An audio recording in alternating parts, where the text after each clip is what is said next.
가지가 인간의 출현에 대해서 제목이 이렇게 잡혀있기도 하고, 그래서 보통 뭐 창조론과 또 진화론이 격렬하게 이제 충돌하고 하는 그게 다 기원에 대한 논쟁인데, 맨 첫 번째가 이제 우주의 기원에 대한 거죠.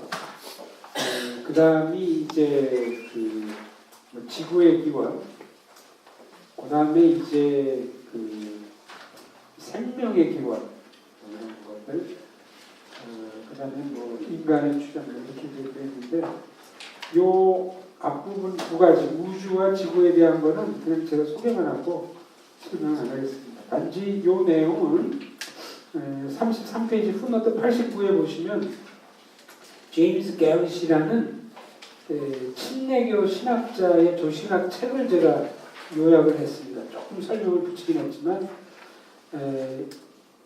이 사람만큼 이 내용을 잘 쓴 것이 없는 것 같아서 자료로 제가 이 내용을 참조해가지고 요약한 그런 우주는 요즘은 이제 빅뱅 이론이 대세죠.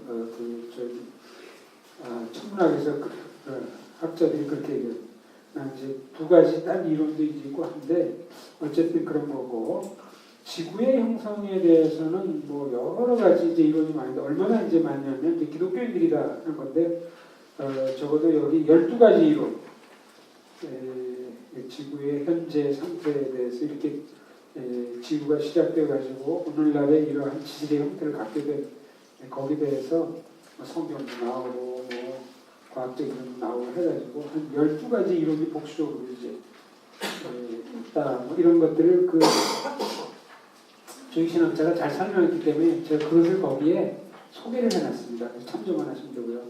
본격적으로 이제 우리한테 이제 필요한 것은 35페이지부터 인간에 관한 지구에 관한 얘기입니다. 그래서 아주 자잘하게 종류로 따지면은 6가지, 뭐 무신론적 오른편에 무신론적 진화론, 이신론적 진화론, 급진적 유신 진화론, 복음주의적 유신 진화론, 점진적 창조론, 즉각 창조론 6가지고, 그걸 좀 더 이제 듬성듬성 이제 나눠보면은 자연 진화론에 이제 무신론적 진화론과 이신론적 진화론이 들어가. 주로 이제 자연 과정으로 거기다 설명하려는 의미에서 이신론적 진화론이 사실은 그 신을 도입 안 하는 거, 하나님을 도입 안 하는 건 아닙니다. 그래서 이신론적 진화론은 양쪽에 다 걸려 있어요. 자연 진화론에도 좀 걸려 있고 유신 진화론에도 좀 걸려 있습니다.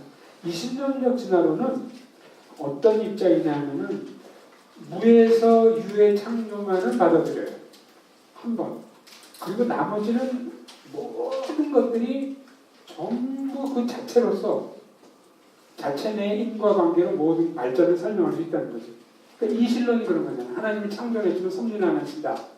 뭐 이런 거 거기서 온 견해여서 실제적으로 무에서 유의 창조하고 나면 하나님이 전혀 개입을 안 하신다는 뜻이 되니까 약간 자연 진화론 성격을 가지고 있고, 그러나 이제 전혀 또 신을 얘기 안 하는 건 아니니까 그래서 양쪽에 걸린 거를 이제 그려놨어요.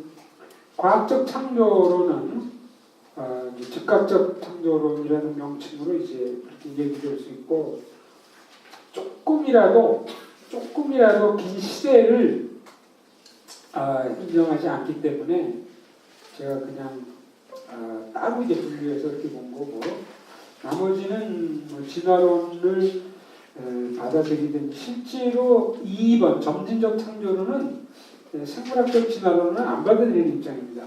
그럼에도 불구하고 유신 진화론에다가 있는 거는 그 대신 긴 시대적인 발전이 있다고 이제 하기 때문에 그렇게 보는 것이고, 특히 이제 과학적 창조론 쪽에서 점진적 창조론을 자꾸 이제 유신 진화론의 그 갈래로 넣으려고 하는 그런 경향이 좀 있기도 하고, 그러니까 이 분류표는 뭐 자연 진화론, 유신 진화론, 과학적 창조론 이건 크게 의미는 없고, 좀 더 자세하게 하면은 오른편에 이제 6가지가 이제 될 텐데, 이 중에서도 조금 이따 나오겠지만 C와 D는 도대체 뭐가 차이가 나느냐, 이제 그런 이제 질문이 나올 만한데, 그것은 이제 그 패턴에 대한 그 입장을 소개하면서 좀 설명드립니다. 첫 번째 무신론 진화론 사실 그리스도의 입장은 아니죠.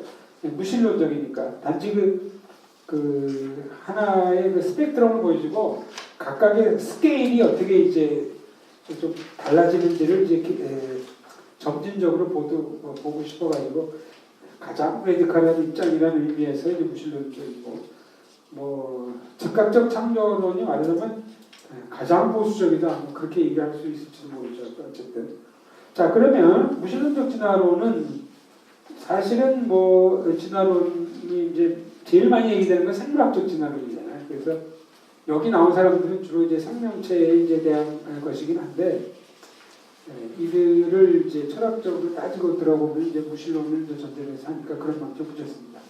덕킨스가 이제 오늘날의 이제 무신론의 생물학적으로 또 무신론의 전도사이기 때문에 여러 가지를 많이 하는 게 제일 먼저.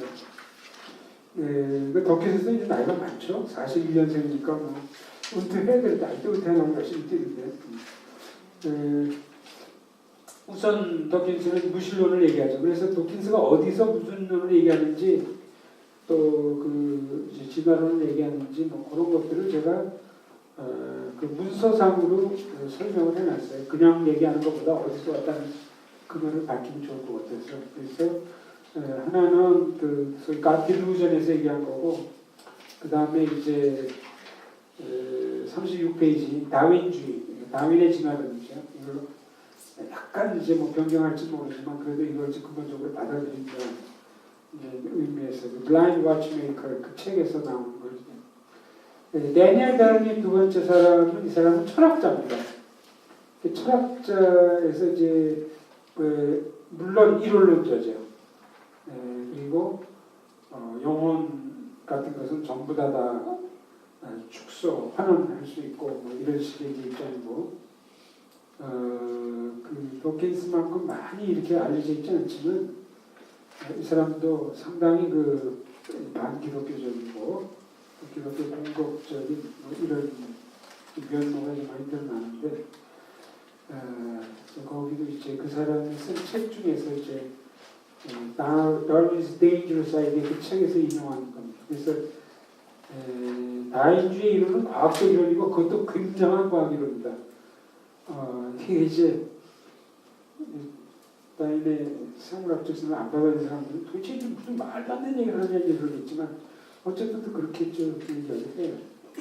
그 다음에 이제 하나님에 대한 아이들 이건 다 폐기해버려야 된다. 이거 하나님에 대해서 나오는 그게 상징적이거나 아니면 그 폐기해버려야 그런 이유입니다. 스티븐 굴드는 이제 죽었죠. 아무도 죽어. 이 사람은 유대인입니다. 유대인이고 데니엘 데이슨 미국 사람이고 덕킨슨 영국 사람이고 스티븐 굴드 미국 사람인데 유대인이고 그래서 이 사람은 사실은 불가리스도주의자예요. 무신론자는 아닙니다. 그리고 아무래도 유대교 전통이 좀 있어서 그런지 종교를 그래도 긍정적으로 보려고 이런 면이 좀 이 사람이 참 특이한 사람인데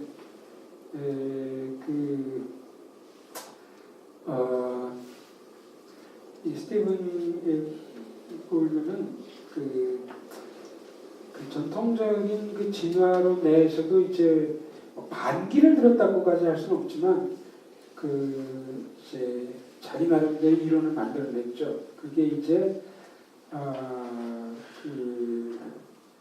이퀴블 갑자기 그 이름이 단속 평행설이라는 걸 만들어냈죠. 그러니까 그래서 이제 다윈의 이제 견해는 이제 조금씩 변화돼가지고 이렇게 된 데 보면은 사실 화석의 증거가 잘 발견이 안 되잖아요. 화석의 증거가 이제 집중한 건데 갑자기 이제 동물들이 한꺼번에 특히 이제 진화론이 많이 설명 못하니까 캠브라기에 뭐 대폭발 뭐 이래가지고 그때 그 미생물들 한꺼번에 굉장히 많이 이렇게 나타나거든요. 이제 그런 거 비슷하게 몰려가지고 동물, 생물들이 이렇게 나타나고 이런 게 이렇게 나타나서 이 그레듀얼리즘 여기에 반대해요. 골드가.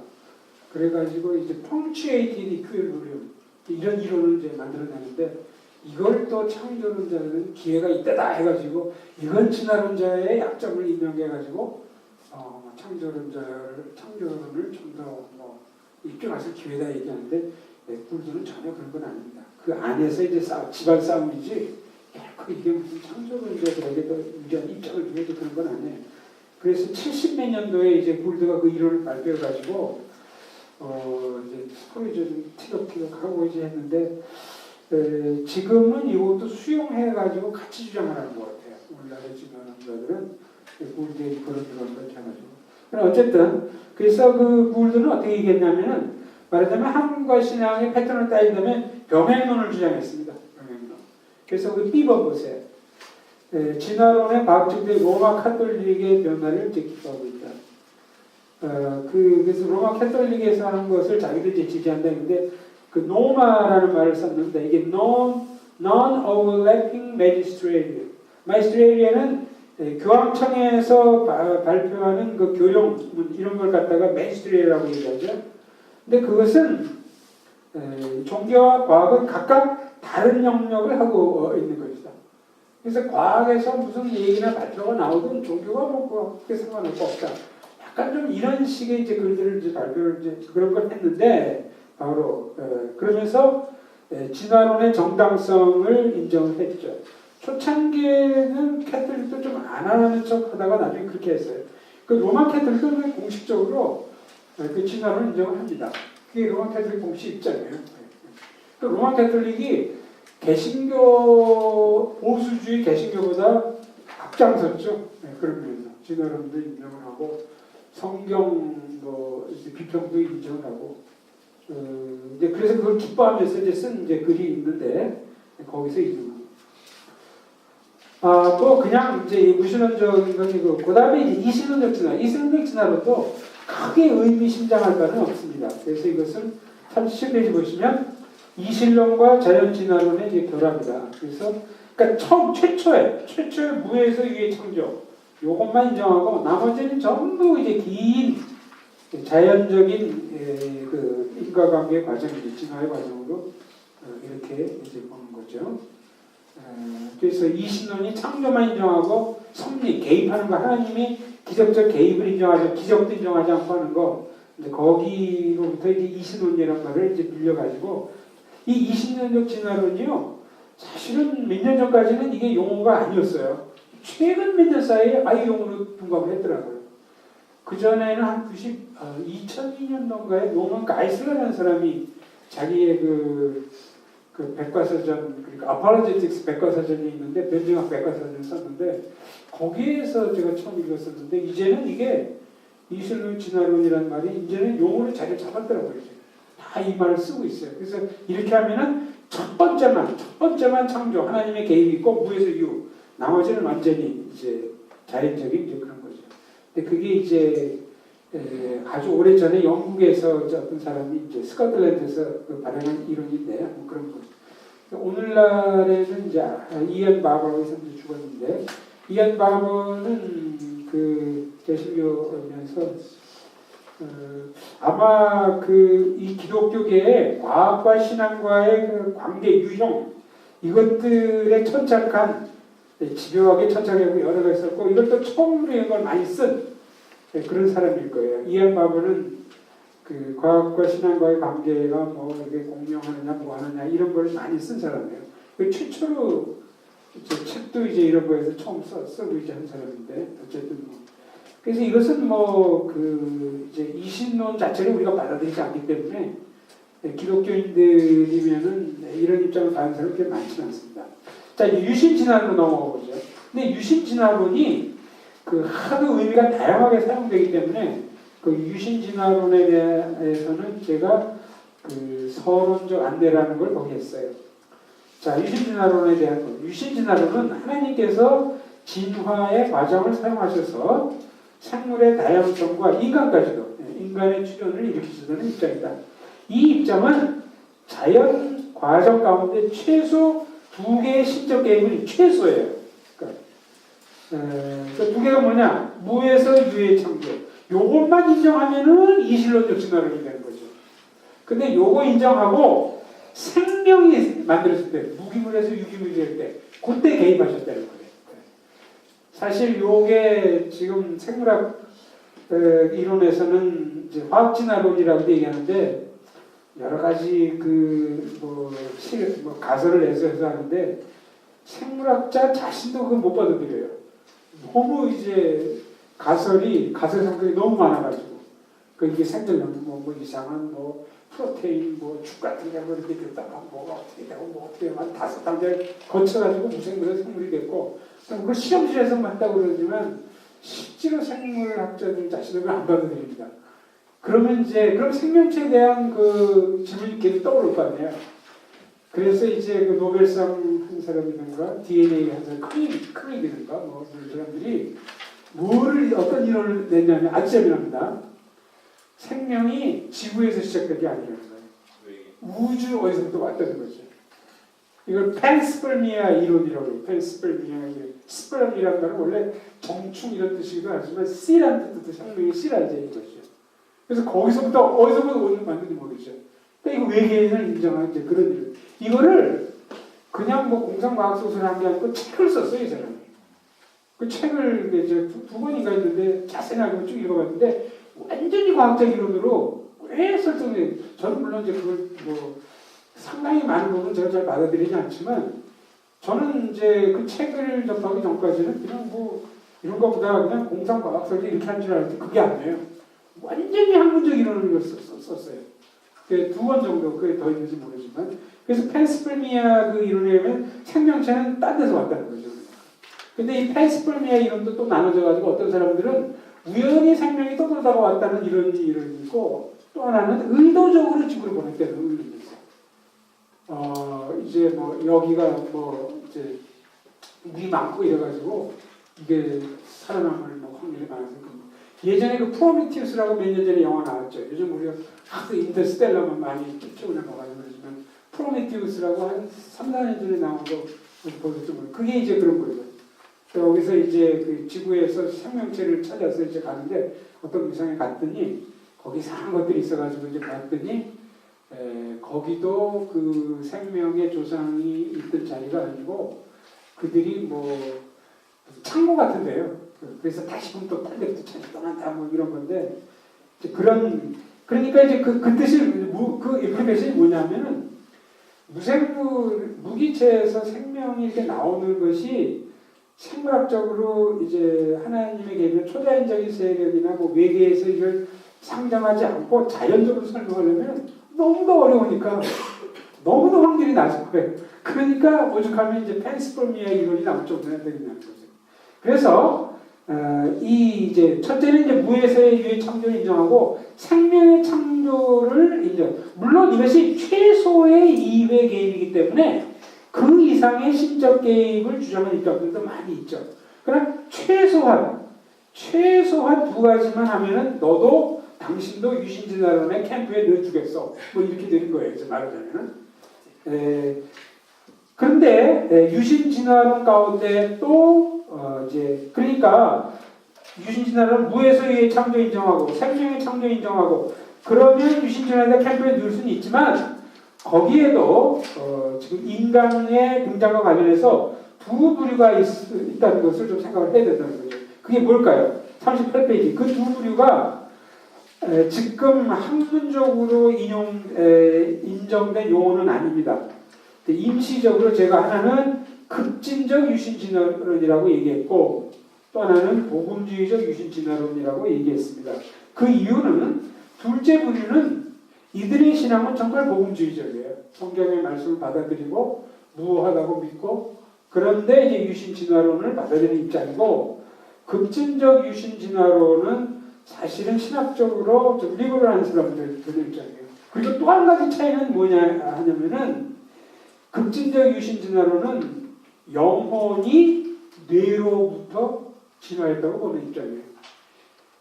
복음주의적 유신진화론은 몸까지는 진화의 산물일지 모르지만 영혼만큼은 아니라는 거예요. 영혼만큼은 하나님이 창조해서 만든 것이었다는 거예요.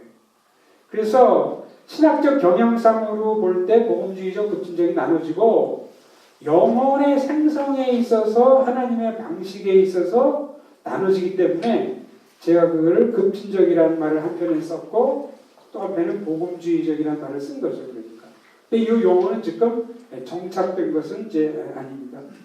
그래서 이 부류 가운데 다음은 4에서 둘째 부류인 그 다음 이제 그래서 저는 이 두 가지를 나눠가지고 여기서 지금 다루려고 한다는 거죠. 그러면 이 급진적 유신 진화론과 보험적 유신 진화론의 공통점과 차이점을 제가 이미 설명을 드렸지만 다시 한번 적어보거든요. 아담의 신체는 하등 동물로부터의 진화 결과를 받아들여요. 그것이 급진적 유신 진화론이든 복음주의적 유신 진화론이든.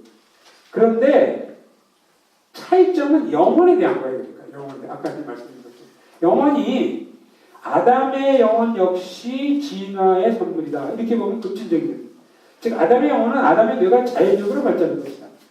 결국 이 입장은 아담의 육신과 영혼 모두가 진화론적 발전의 결과인 것으로 만주하는 거죠. 그러니까 이런 쪽의 이제 유신 진화론은 많은 이제 신학적인 어려움을 굉장히 많이 낳습니다. 이제 아담이라는 존재를 인류의 조상으로 조장. 그 당시 인구가 많았다고 생각해요. 인간들이 많이 있었고 복수를 생각하는 경향도 나왔고 지금 굉장히 복잡합니다. 요즘. 지금 그 아담의 창조와 관련해서 제가 나중에 책도 소개했는데 4가지 견해가 지금 막 나돌고 헷갈리고 이제 그런데 작년에 미국에서 책이 나왔어요. 그래서 미국에서 책 가운데는 카운터포인트 시리즈라는 그 책이 이제 많이 나오고 있는데 카운터포인트 시리즈라는 건 뭐냐면 어떤 이슈에 대해서 다양한 견해를 가진 사람들이 한 사람이 자기 견해를 주장해요. 그럼 나머지 3명이 달려들어서 공격을 해요.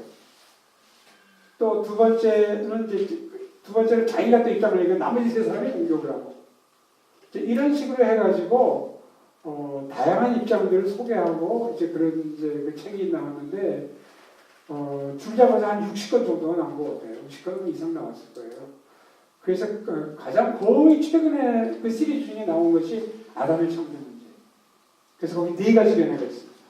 그 뒤쪽이 레데카는 거는 그걸 받아들이면 결국 이제 예수님의 속죄 문제까지 문제가 미치기 때문에 상당히 위험하죠. 그러니까 이 유신 진화론이라는 말이 너무 다양하게 쓰이기 때문에 상당히 조심해야 됩니다. 그러니까 이게 그냥 무조건 나는 유신 진화를 찬성해, 유신 진화론이 무조건 배척해, 무조건 찬성, 무조건 배척 이거는 그게 다 위험한 거예요. 그거 말고 그 유신 진화론을 얘기하는 사람이 실제 뭘 가지고 자기 입장을 얘기하는지 그걸 알아봐야 되고 그 갈래를 좀 명확하게 이렇게 해야지만 우리가 제대로 이제 대처할 수 있는 거죠. 그러니까 그 복음주의적인 유신진화는 아담의 영혼만큼은 하나님이 직접 창조한 것이라고 주장한다. 그렇다면 아담의 몸은 하등 동물로부터 자연적으로 진화한 것이지만 영혼은 하나님의 창조사에게 의한 것이 된다. 그래서 이 입장은 신학적인 문제점은 거의 생기지 않습니다. 아담이 최초의 인물이고 그래서 아담으로 말미암아 원죄가 다 이제 생기게 되고 이걸 다 이제 인정하게 되니까. 그러나 이제 급진적 유신 진화를 하면 굉장히 골치 아프게 돼요. 아주 재미난 것은 생물학적 진화론을 인정하는데 급진적 유신 진화론도 아니고 복음주의적 유신 진화론도 인정하지 않은 또 인물이 있어요. 그러니까 이 분류표라는 것은 사실은 어떨 때는 모든 걸 다 완전히 다 다루지 못하게 돼요. 항상 예외가 있게끔 만들어지니까. 그럼 그 사람은 사실은 복음주의적 유신 진화론보다 좀 더 보수적인 입장이라고 할 수 있겠죠. 근데 이 사람은 생물학적 진화론을 인정을 해요. 그런데 인간에 대해서는 뭐라고 했냐면 인간은 너무도 독특하기 때문에 인간은 몸과 영혼이 특별 창조다 이거예요. 그게 제임스 오라는 스코틀랜드 목사의 입장입니다. 그 사람이 아주 오래전에 세계관에 대한 책을 썼죠. 보통 우리가 아는 세계관은 다 이제 철학자나 뭐 이런 쪽으로 봤는데 이 사람은 장로교 목사예요. 근데 그 사람은 이제 세계관과 말하자면 뭐 닥트린을 연결시켰다 그럴까 이제 그런 책을 이제 썼는데 제임스 오는 또 그런 주장을 해요. 그걸 누가 비판하냐면 그 이제 워필드가 막 비판하죠. 왜냐면 워필드는 복음주의적 유신진화의 입장이거든요. 그래갖고 그 책에 보면 이제 이런 것은 우리나라에 거의 안 알려져 있는데 실제 보면 이제 그래서 이게 이제 비록 이렇게 분류를 하지만 여기 완벽하게 모든 사람들이 다 들어가지 않는다는 걸 제가 이제 예시를 하고자 하고 대충 이제 그렇게 이제 그래서 이렇게 유신진화 그럼 이제 먼저 급진적 유신이라는 거죠. 급진적이잖아요. 상대방과 같이 그리면 인간의 신체의 영혼 모두가. 그래서 제가 제 3강을 먼저 한 겁니다. 왜냐하면 이 진화론, 창조론 얘기하다 보면 인간의 문제를 하다 보면 영혼과 육신과의 문제가 나오게 돼요. 그래서 과거에 강의를 할 때 그걸 안 하고 했더니 뭐 앞에 들어가고 또 계속 또 누구 데카르트 얘기 나오고 또 뭐 뇌 얘기 나오고 너무 헷갈리고 막 그래가지고 앞으로 할 때는 이걸 먼저 다루고 여기서 모든 것이 해결은 안 되더라도 최소 뭐 얼개가 뭔지는 알고 나면 훨씬 좀 낫잖아요. 이제. 그래서 이제 이걸 먼저 이제 대답합니다. 그래서 신체 영혼 모두가 지나는 이 20년에서 그 다음에 이제 그러면 창세기 2장 7절 어떻게 해석하나 보세요. 하나님께서 땅의 흙으로 사람을 지으시고 생기를 불어넣으셔서 아담을 택한 구절이 이 땅의 흙을 그냥 dust, 거기 보면 영어 성경은 dust라고 되어 있거든요. 먼지죠, 뭐 말하자면. 그게 아니고 하등 동물이었다는 거예요, 그게. 이제 뭐 우리가 이제 아는 거는 뭐 네안데르탈인, 크로마뇽인 이런 것들도 굉장히 지금 논란이 많이 됩니다. 그러니까 인간의 데피니션이 뭐냐? 인간이 예를 들어서 그림을 그리기만 하면 인간으로 늘 수가 있느냐? 거기에서 네안데르탈이 다르고 크로마뇽이 다르고 되게 다르죠. 아바온이 다르고 이게 다 다르잖아요. 그러니까 이것도 굉장히 지금 논란이 많은 그런 이거는 이제 일반 학계에서도 논란이 많지만 기독교인들이 이제 굉장히 그 사이 의견 차이들이 있어요. 그러니까. 그래서 어쨌든 뭐 이런 차이들이 이제 있는데 흙과 생기라고 할 때 생기는 우리 오전에 얘기한 것처럼 비갈색 실체, 영혼이에요. 그런데 이 땅의 흙이라는 것은 이것은 그 프라이미치라는 거죠. 그러니까 영장류, 고급 영장류. 고급 영장류가 여러 가지 있는데 그 중에 하나를 택해가지고 생기를 불어 넣어가지고 그것으로부터 짜잔하고 아담이 생겼다는 거죠. 그러니까 이제 창세기 2장 7절에 대한 해석에서 이제 공격을 이제 많이 받죠. 거기에 대한 것이 나오고. 그럼 어쨌든 이런 주장이에요. 그런데 급진적 유신 진화론이잖아요. 그러니까 하나님이 생기를 불어넣었다는 것도 비유적으로 해석을 해요. 급진적에서는. 이것은 그냥 한순간에 딱 일어난 것처럼 되어 있지만 그게 아니고 그냥 자연적으로 그렇게 됐다는 것을 그렇게 비유적으로 해석한 것이다. 그러니까 이제 급진적 유신진화론에서 창세기 2장 7절 해석하는 것은 굉장히 성경 주석상으로는 맞지가 않습니다. 하여튼 뭐 그런 주장이에요. 그래서 이제 여러 가지. 근데 왜 이제 이런 것들이 이제 나오냐 하면은 제가 생각할 때는 이제 과학 쪽의 그 데이터를 그대로 좀 받아들이고자 하는 그런 몸부림이죠. 그러면서 또 성경과 기독교를 버리기 싫다. 이제 그러니까 그러려면은 이제 결국은 어느 한쪽은 좀 이렇게 컴프로마이즈 해야 되잖아요. 그런 데서 이제 나오는 게 거기 뭐 여러 사람들이 있는데 우리가 잘 아는 사람은 아니죠. 리처드 라이트, 케네스 밀러 이 사람 다 캐톨릭이거든요. 우리가 조금 알 수 있는 사람은 이제 세 번째죠. 벤틸. 이 벤틸은 변증학자 벤틸. 변증학자가 있는 TIL 하나입니다. 이 사람은 벤틸 둘인데 이제 천문학자예요. 이 사람은 아주 이제 장신을 가리켜서 유신 진화론자는 말을 안 했지만 바로 그 아주 그 입장은 아주 티피컬한 이런 입장을 우리가 좀 많이 아는 사람은 이제 프랜스 컬린스 그 이제 게놈 프로젝트 이거 했기 때문에 이 사람이 여기 속해요. 그래서 이제 이 사람 이제 많은 사람들이 또 게놈 프로젝트 한 사람이 하나님 믿는다 이거 막 좋아했다가 어저께 아침에 CS를 끌어안고 있다가 보니까 나중에 보니까 너무도 당겨서 깜짝 놀라듯이 야 프랜스 컬린스 야 기독교인이냐 그래서 끌어안고 보니까 나는 유신진화론자거든. 그러니까 이제 학을 뛰면서 이제 이게 또 이제 목전돼가지고 이제 우리가 또 좋아하는 사람들은 또 굉장히 좋아하죠. 자기하고 많은 사람들. 그럼 어쨌든 그런 거 좋아하고 싫어하고를 떠나서 객관적으로 이제 분류한다면 컬린즈 여기 이제 그래서 이들은 요 평가가 이제 주로 비판이에요. 창세기 1, 2장의 내용 또 특히 이제 2장 7절 요걸 너무 상징적으로 물론 우리가 성경의 내용을 너무 또 자구적으로 다 받아들여도 안 되지만 너무 상징적으로 엑스제티컬하게 문제가 많죠. 입장은. 그 다음에 이제 심신관계에 있어서 물리주의적 입장을 쳐있어요. 이게 이제 철학적으로 비판을 받았잖아요. 그래서 이것을 미리 얘기한 겁니다. 그래서 이런 두 면에서 뭐 비판이 오만인가 굉장히 많죠. 아주 대표적인 것만 제가 취약해서 이제 고르는 겁니다. 그 다음에 네 번째, 복음주의적 유신진화론. 복음적 유신진화 한 갈래로서 인간의 몸은 진화의 상태일 수 있지만 영혼만큼은 하나님의 특별 개입에 의해 창출된 것이라 주장한다. 거기 이제 그 유신진화론에 대해 설명한 그 내용을 보세요. 이 설명한 사람은 밀라드 에릭슨은 유신진화론자가 아니에요.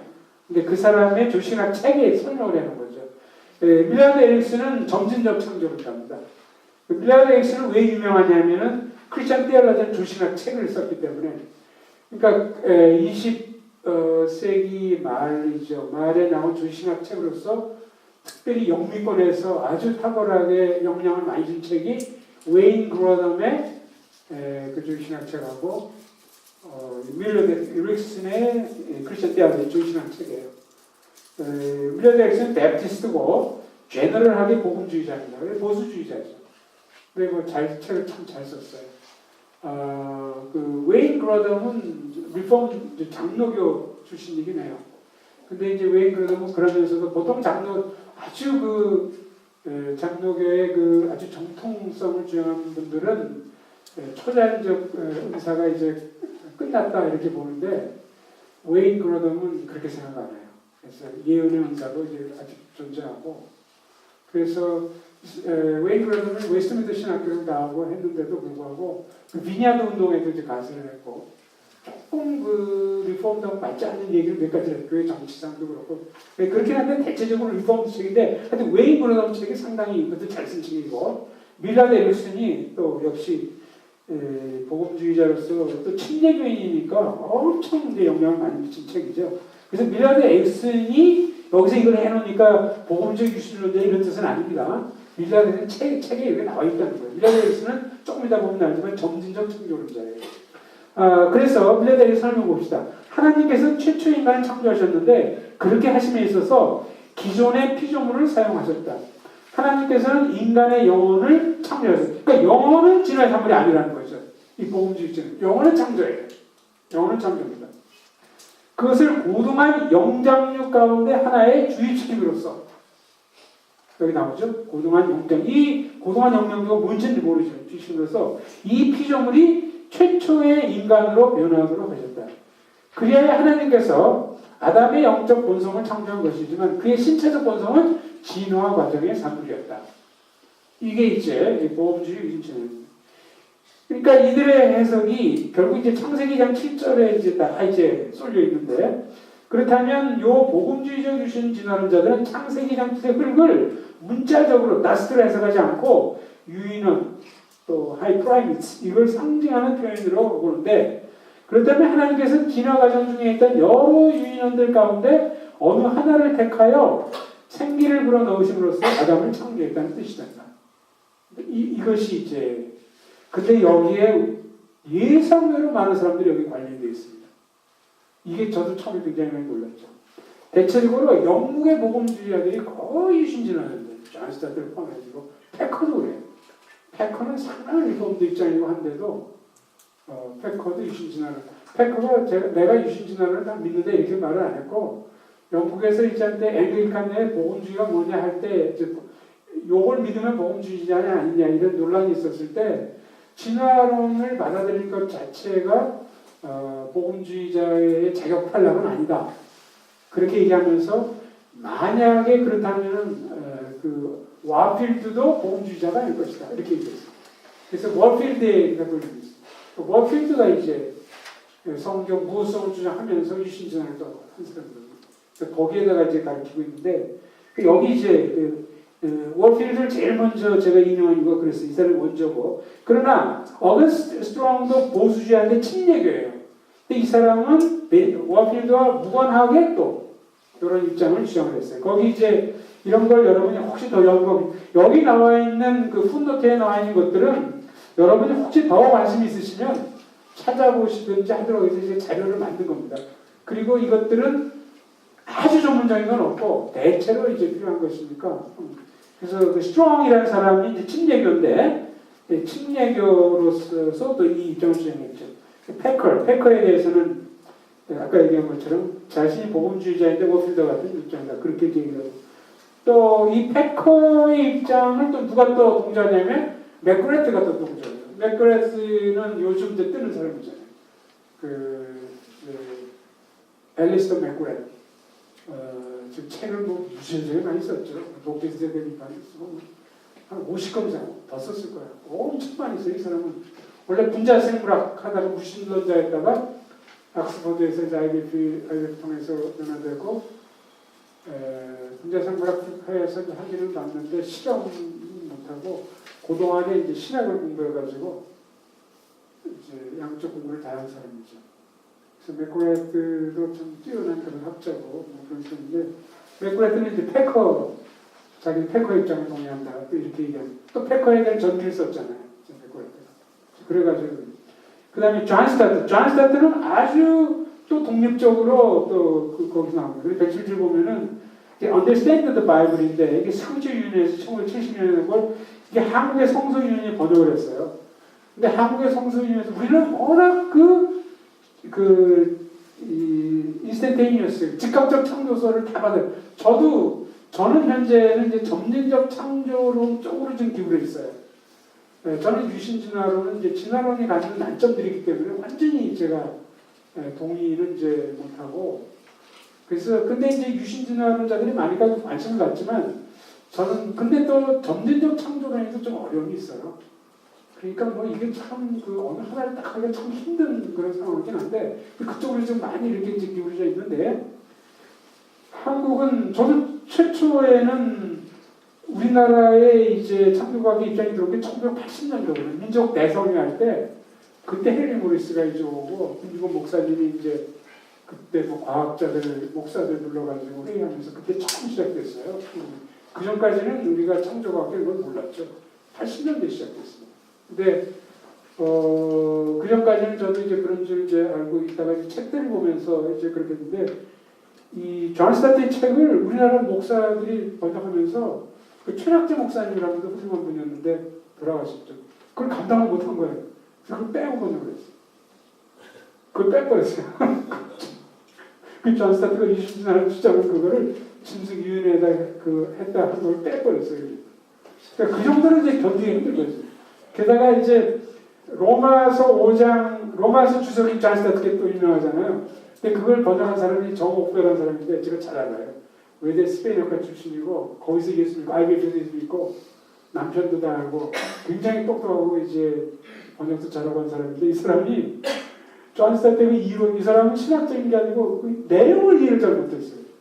존 스타트는 이미 그걸 전제를 해가지고 로마서 5장 아담과 그 길을 썼는데 그래서 이제 모 신학교의 교수들한테도 위촉을 했는데도 그 교수도 무슨 말인지 몰라가지고 한 소식 번역을 했는데 번역이 다 틀렸어요. 그 정도로 우리는 그냥 성경을 그냥 읽으면은 뭐 다 읽을만해 참 이렇게 하지. 딴 생각을 안 하잖아요, 실제로. 그런 데서 우리가 이제 지금 이 인스탄테이니어스 창조론 이거는요, 사실은 이슬람이라든지 유대교에도 많이 있습니다. 그쪽도 이런 쪽 생각을 이제 많이 돼요. 그러니까 이게 이제 뭐 그냥 그 자연스러운 해석이죠, 사실은. 근데 이제 이게 고민이 여기가 여러 가지가 많아요. 왜냐면 창세기 4장도 고민이에요. 어떻게 금방 이런 문화가 발달되는 게 나오는 건지 이런 거면 또 이제 뭐 네안데르탈님, 크로마뇽하고 자바원님 뭐 이런 것들을 이게 인간이 아니라고 그래도 그렇게 딱 하나님이 창조했던 거예요. 창조론자들에 의하면. 그럼 인간 말고 자바원님도 창조한 거고. 그게 다 각기 종들을 창조했으니까 그 이론에 의하면. 그럼 뭐하러 인간도 아니고 이런 이상한 걸 이렇게 창조해가지고 이거 혼란을 빠뜨리는지. 그러니까 이건 있는 대로 또 되게 고민이에요. 또 이쪽 사람들은 이걸 받아들이려고 그래도 또 고민이고. 받아들이면 창세기 1장과 4장의 데이터가 또 안 맞아요. 시기가 너무 금방 아담 나오고 가인 나오고 금방 승리 건축되거든요. 그러니까 여기도 이제 우리는 그런 건 잘 모르지만 실제 이제 이걸 가지고 고민하면 우리나라는 안 알려져 있지만 보통 우리는 창세기 1장의 요음이라는 거하고 노아의 홍수가 날이 이제 국지적인데 이것만 문제로 되는 거지만 상당히 많은 경우에 창세기 1장과 4장 사이에 이것과 인류의 그 신석기 구석의 발전 이거하고가 아무리 가서도 안 맞아 들어가요. 그래서 이제 고민이 많은 거예요. 여러 가지를 해가지고 근데 이제 제가 볼 때 결국 저도 이제 뭐 아직도 이제 뭐 스트로크를 잡고 있는 셈인데 이제 정진석 찬조 쪽으로 이렇게 기울긴 했지만 여기도 이제 단점들이 있거든요. 헬스가. 그런데 이제 제가 이제 결론한 도달한 결론한 이제 도달한 결론 말도 혼나오네 이제 하도 이제 이 스트로크를 이제 그대로 있으니까 프로이드 말처럼 슬립 오브 텅이에요. 이게 지금 속으로 내면에 고민이 많고 말도 혼나오는데 결국 이거는 패키지 딜링이 아닌가 이런 생각이 드는 거죠. 그러니까 패키지 딜링이라는 건 뭐냐면 우리가 어떤 이론을 받아들일 때 그게 내가 완전히 다 마음에 들어서 그런 것이 아니고 그 가운데 어떤 요소는 내가 정말 마음에 안 들어요. 근데 마음에 안 드는 요소도 있고 마음에 드는 요소도 있어요. 근데 마음에 드는 요소가 상당히 많고 나머지 몇 가지는 마음에 안 들어요. 근데 또 딴 패키지를 보니까 이쪽에서 마음에 안 드는 게 여기서 마음에 드는 요소가 있지만 훨씬 더 마음에 안 드는 요소가 많은 거예요. 그래서 여러 가지를 놓고 이제 하다가 결과적으로는 그래서 이게 많이 이쪽으로 들어가는 이게 제가 이제 신학 시스템 작년 신학 시스템에서 제가 강의했지만 제가 칼빈주의를 받아들일 게 그렇거든요. 칼빈주의와 알미니아즘 할 때 사실 철학자들은 알미니안이죠. 90%가 기독교 철학자의 90%가 알미니안이기 때문에 굉장히 고민을 많이 했어요. 제가 프리덤 이런 거 관련해서 이제 공부를 하면서 그러나 이제 존 하이퍼라는 사람의 도움을 좀 받았고 생각하는 데 있어서 이렇게 해갖고 이제 조금씩 이렇게 이제 변화가 됐는데 결국 이제 켈빈주의를 이제 받아들였지만 그러나 이제 스트릭트리 철학적으로 얘기하면 켈빈주의 두 가지 약점은 뭐냐면은 자유 개념이 이제 좁다는 거예요. 그러니까 보통 정상적으로 이해하는 자유 개념이 아닙니다. 그리고 또 한 가지는 악의 문제에 대한 해결책이 알미니안보다 것보다 약해요. 물론 이제 칼빈주의자들은 하나님이 악에 대한 책임이 있다 그렇게 생각하지 않죠. 그렇게 얘기하지만 결국 모든 것이 다 하나님의 작정에 의한다면은 논리적으로는 피할 수가 없거든요. 그러나 잠깐요. 알미니안의 경우에 있어서는 인간의 책임을 강조하기 때문에 악에 대한 책임을 인간이 물을 수가 있어요. 그 두 가지가 이제 약점이죠. 그러니까 켈빈이즘과 알미니안에서 여러 가지가 있을 때, 그러나 이제 켈빈이즘의 영광스러운 점은 이 하나님의 주권, 하나님 중심의 사고, 이거 놀라울 정도예요. 저도 이제 구원론을 가르쳐보고 이렇게 해보면은 아주 정말 철두철미할 정도로 이제 마지막까지 다 하나님 중심으로 가는 거죠. 그러니까 이것이 너무 영광스럽고 좋고 인간의 자유도 중요하고 우리가 합리적으로 설명할 수 있는 게 중요하지만 그래도 하나님보다 더하랴. 이걸 이제 꿀꺽 금방 삼킨 것은 아니지만 그러면서 이쪽을 타고. 그래서 지금 저는 솔직히 제가 칼빈이즘을 신봉하지만 논리적인 면에서는 약점이 이런 것이 있다. 그다음 신학적인 약점 중에 하나가 예를 들면 유아세례 같은 거예요. 유아세례를 만드는 게 침례교 입장이거든요. 유아세례는 언약 신학이라는 틀에서 볼 때는 가능하지만 단순히 성경 데이터만 데이터만 갖고 놓고 본다면은 유아세례에 대한 근거가 피약합니다. 그래서 제가 이제 언약 신학을 받아들이니까 그것까지 받아들이고 그것도 약간 약점 중에 하나예요. 그래서 제가 패키지 게임이라는 건 뭐냐면은 결국은 이제 어떤 일이든지 좋은 점만 있고 찬성할 수 있는 것만 있다면 문제가 안 되는데 실제 삶은 복잡하고 이론도 또 그렇지 않다는 거죠. 그래서 이제 여기에 있어서도 이제 여러 가지 이제 이런 것들이 있는데 결국 저만 그런 고민을 하는 것이 아니고 학자들이 모두 다 그런 고민을 해요. 그래가지고 이제 이런 입장이 이제 하는 것이다. 네, 정말 좋죠. 이쯤에서 이제 좀 코멘트를 하고 말씀을 더 들어보기를 원하는데, 이제 아침마다 운동을 하거든요. 이제 우리 한혜식 교수하고 테니스를 좀 치다가 오늘 참견을 하는데 대회장과 올해 한국 참교학회 일을 지난 30년 때문에 송인규 교수님하고 싸우지 마소 그러더라고요. 아니 논면으로 싸워야 돼요. 선한 싸움 중에 하나입니다. 그래서 이제 저는 싸우자는 것이 아니고 저도 이제 이런 공연을 30년 넘게 해왔거든요. 그러면서 이제 한국 창조학회 입장이 그런 대회고 다 그러다를 떠나서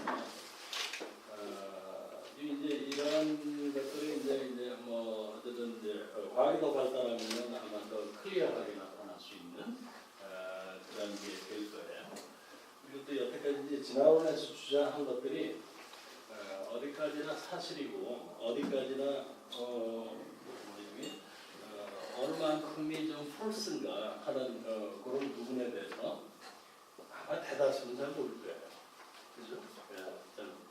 이제 말씀을 하시면서 이제 뭐 크로마뇽인 뭐 자가원인 뭐 네안데르탈인이 말씀을 하셨는데 실제로 뭐 자가원인이 있었다는 거를 이제 가정을 하면서 이제 말씀을 하셨거든요. 저도 제가 중고등학교 때 그 생물학을 배우면서 생물학이 좋아서 이제 이 길로 이렇게 들었었지만은 그 텍스트북에 나오니까 그게 이제 그 텍스트북이라는 게 뭐 사실이잖아요. 아니 사실로 받아들이잖아요. 이런 부분들을 그렇게 이제 인정을 하고 그러면 유인을 해서 이제 사람이 되는 그런 과정으로 있구나 이제 그런 식으로 그게 이제 하나의 파라다임에서 고정된 관념으로 그렇게 하다 보니까 상당히 그걸 극복하는데 굉장히 좀 어려움이 있었어요. 그리고 또 물론 이제 30년 전에 이제 창조과학이 시작이 됐을 때 그 창조과학자들이 성경의 말씀만 무조건 이렇게 믿는 그런 게 아니라 진화론을 굉장히 많이 공부를 했어요. 왜냐하면 진화론을 많이 공부를 해야 거기에서 이제 어떤 거는 리스너블한 이론이지만 어떤 거는 좀 굉장히 폴스에 가까운 하나의 이제 철학적인 논리거든요. 그래서 어떻게 보면 우리나라의 진화론자보다 우리나라에는 창조과학자가 진화론을 좀 더 잘 안다고 볼 수 있어요. 그거는 좀 약간은 좀 논리에 비약이 될지는 모르지만 어쨌든 공부를 해왔단 말이에요. 그래서 이제 두 가지 포인트일 것 같아요. 과연 진화가 과학적으로 사실인가 하는 부분은 이제 앞으로 이제 밝혀질 수 있는 가능성이 굉장히 많아요. 왜냐하면 그거는 여태까지는 이제 우리가 진화가 됐다는 것을 형상적인 걸로만 봤는데 이제는 이제 유전자를 우리가 이제 연구를 할 수 있게 됐어요. 그래서 유전자를 연구를 할 수가 있게 되면 어떤 장점이 있냐면 우리가 현상적으로 나타나는 게 다 유전자에다 이게 그 흔적이 있거든요. 흔적이 있기 때문에 그거를 알게 되면은 그 유전자가 저절로 이볼브 됐는가 아니면은 지금 이제 창조과학의 하나의 굉장히 스트롱한 주류가 어떤 디자인이 되어 있는가 지적인 그런 거에 의해서 디자인이 되어 있는가 이제 하는 문제를 이제 해결할 수 있는 그런 이제 단서가 있게 돼요. 그래서 이제 일단은 현대과학이 그거를 이제 밝힐 수 있는 그런 이제 그 단계에 들어가 있다 하는 그런 내용이고요. 그러니까 이제 과학적으로도 이제 그런 거는 이제 디베이트가 많이 될 거예요. 또 하나는 그런 점에서 볼 때 진화의 프로세스가 아까도 이제 그 프란시스 크레이 얘기를 했는데 그 양반이 그래서 이제 외계에서 들어온 그 생명성을 판테이즘을 이렇게 얘기를 했지만 크릭 자신은 사실 그런 부분에 대해서 어떤 뭐 나름대로 결론은 냈겠지만은 지금 우리가 사는 지구상에서는 자연적으로 자연 발생적으로 생명체가 생길 수 없다고 하니까 하나의 이제 대안으로 그거를 얘기한 거거든요. 그래서 유신론적인 진화론이 맨 처음에 시작이 됐을 때 그게 어떤 가정이냐면은 유기물에서 유기물이 됐다 하는 그런 거를 전제를 해서 가정을 했는데 여태까지 어떤 화학자로 유기물에서 유기물로 진화된 과정을 증명을 해서 보인 사람이 없어요. 네. 그래서 이제 그런 부분도 그런 전제가 이제 불안한데 그런데 이제 과학이 인류사에 미친 영향이 워낙 크다 보니까 그런 것들이 대세가 돼가지고 신학자들이 사실은 과학을 잘 모르거든요.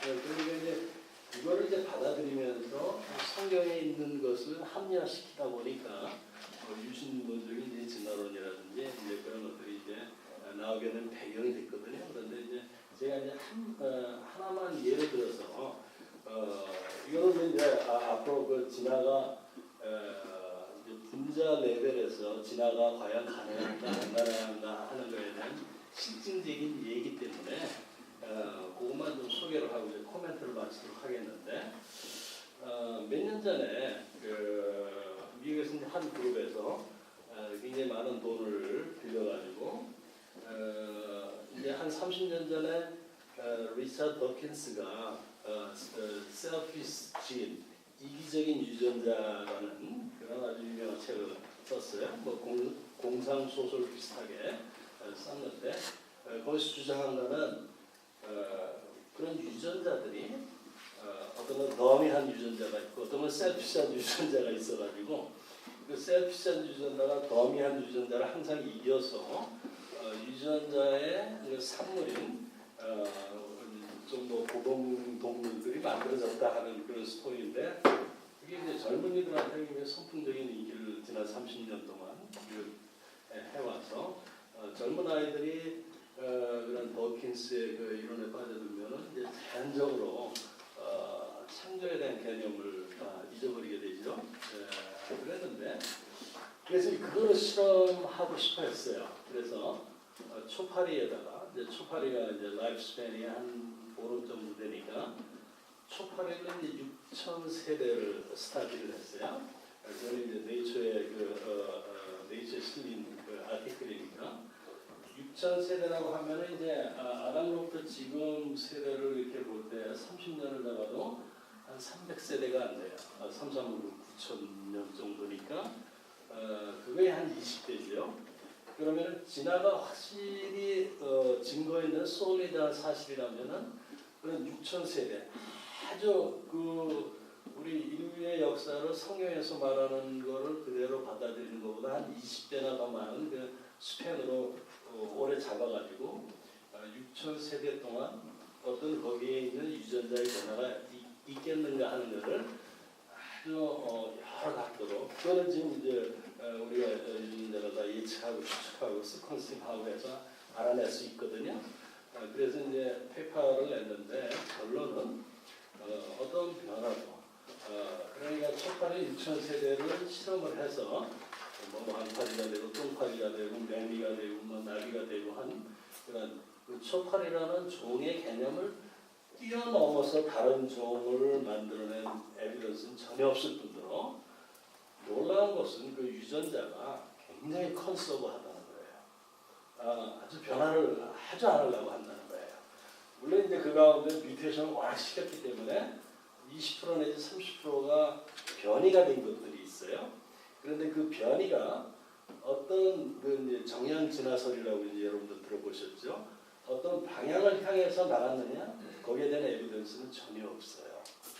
그래서 이제 현대과학이 이렇게 발전이 되면은 진화의 메커니즘, 랜덤 프로세스에 의해서 내추럴 셀렉션이 됐다고 하는 그런 기본 과정이 맞을 건가 안 맞을 건가.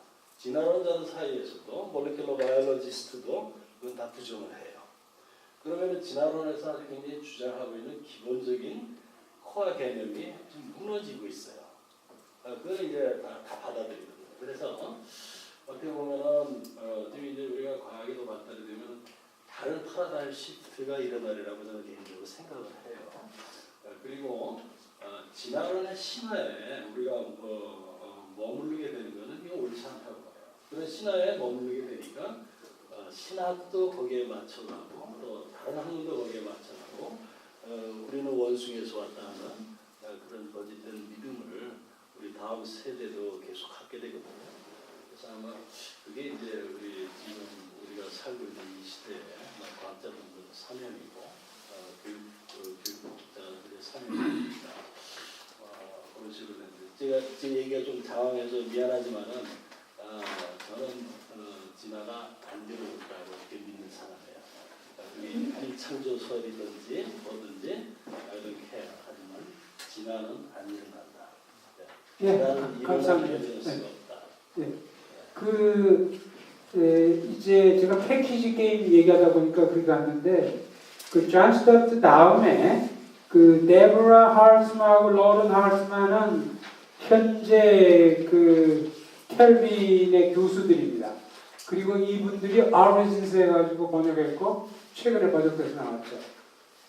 이것도 이제 어느 한 입장을 지지하는 책은 아니고 여러 가지를 쭉 나열해서 설명을 굉장히 잘했어요. 너무 설명을 잘해가지고 처음 읽는 분들은 헷갈릴 거예요. 너무 그 설명이 자세하기 때문에 이 교통정리를 잘해줬는데 너무 그 세부사항까지 잘해놨기 때문에 그래서 저는 이 책을 읽다가 이해 못할 부분은 뒀다가 다음에 또 읽고 또 몇 번씩 이제 읽는데 몇 번 읽으니까 이제 납득이 가고 이제 뭐 진화론은 뭐 다윈주의 진화론만 이것도 아니고 또 여러 가지가 있을 수 있으니까 그래서 어쨌든 그냥 팩트를 제가 얘기하는 거예요.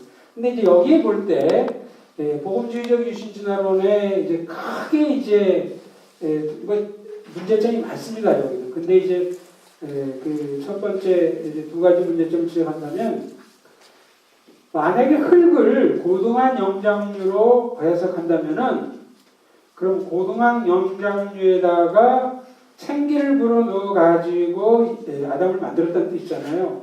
그럼 아담의 운명을 얘기할 때 너는 영장류니 영장류로 들어갈지니라 이렇게 했어야 되는데 그냥 흙이라고 또 얘기했다는 거죠. 그러니까 이것이 이제 맞지 않는다는 거예요. 이것이 이제 엑시제리컬하게 제일 먼저 이제 나오는 것이고 물론 이제 또 이쪽 입장에서는 그거에 뭐 최종을 얘기하니까 그렇지 또 이렇게 반박을 하지만 어쨌든 난점으로 이제 제기가 돼요. 그다음에 또 한 가지는 창세기 2장 7절에서 아담이 추정된 네페시 하이야라는 말을 이제 쓰는데 이 네페시 하이야라는 말이 우리말에는 생영이라고 번역을 해놨어요. 근데 이게 잘못된 번역입니다. 생영이라고 했는데 생혼으로 번역이 돼요. 그러니까 living soul이라고 이제 이렇게 영어로는 이렇게 번역이 그래서 여기서 얘기하는 soul이라는 것이 인간의 구성 성분, 인간의 구성 성분을 얘기하는 그 soul이 아니라는 거예요. 주석가들은. 여기에서는 일종의 이제 living being이라고 해석하는 거죠. 아까 soul이라는 것의 존재 뭐 그런 뜻이 있다고 얘기했으니까. 그러니까 아담과 하와가 각각이 생기와 흙이 만나기 전까지는 non-living이었죠.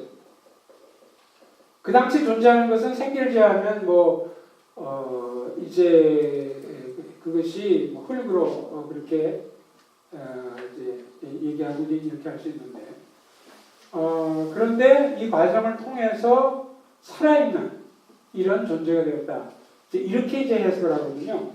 그런데 뭐가 문제냐면은 이런 네페시 하야 생혼이란 말이 인간에게만 적용된 표현이 아니라는 거예요. 히브리 말을 보면 어디 돼 있느냐? 동물들에게. 그러니까 창세기 1장 20절, 21절, 24절에도 동물을 보고도 네페시 하야라고 지칭을 하고 있어요. 그러니까 이것은 인간의 기성 성분이 소울이라는 것이 비가시적 실체를 얘기하는 뜻이 아니라는 거예요. 그러니까 살아있는 존재, 동물도 살아있는 존재잖아요. 그러면 이미 리빙 소울인데 여기서 이제 리빙 빙인데 여기 생기를 넣어가지고 또 리빙 빙이 되었다. 이거 말이 안 되지 않냐는 거죠. 그래서 이제 강한 그런 엑세스가 발견됩니다. 이것은 이제 많이 알려져 있지는 않은데 왜냐하면 그 네페시아라는 히브리 말을 좀 알아야 되기 때문에 이제 그런 거예요. 그래서 이 외에도 이제 말론이 많지만 이제 그 두 가지를 자 다섯째 이제 점진적 창조론. 점진적 창조론과 오랜 지구론은 동일한 신학적 입장에 수습되어 있습니다. 그런데 40페이지 점진적 창조론은 이제 생물학의 시각에서 이제 나온 거고 오랜 지구는 지질학의 시각에서 나온 거고. 점진적 창조론, 이게 점진적 창조론을 이해하지 못하는 분들이 좀 많기 때문에 그 설명 좀 있는데요. 점진적 창조론은 표현된 그대로 점진성과 창조 역사가 합쳐진 명칭이에요. 그래서 점진이라고 할 때 뭘 뜻하냐면 하등종에서 고등종으로 발전해 나갔다. 이게 점진성이 있다는 거죠. 그래서 한 종 내에서의 발전이나 변화는 자연적 과정의 일부다. 소위 소진화를 인정하는 거죠. 그러니까. 그러니까 종과 종을 뛰어넘는 진화는 인정하지 않아요. 그러니까 그건 뭐 첫 번째 우리가 마지막으로 다루고자 하는 즉각적 창조론, 창조과학의 이론하고도 같죠. 그러나 이제 이제 뭐가 다르냐면 기간이 이제 문제, 기간에 대한 문제. 그걸 조금 이따 얘기할게요. 또 창조. 그러나 하나의 종에서 다른 종으로 발전, 즉 새로운 종이 발생하는 건 반드시 하나님의 개입, 초자연적 개입, 창조 역사에 의해서만 이루어진다. 그러므로 새로 생긴 종은 그 발전의 흔적을 피조적으로 발견할 수 없어요. 그냥 하나님이 만들어낸 거니까요.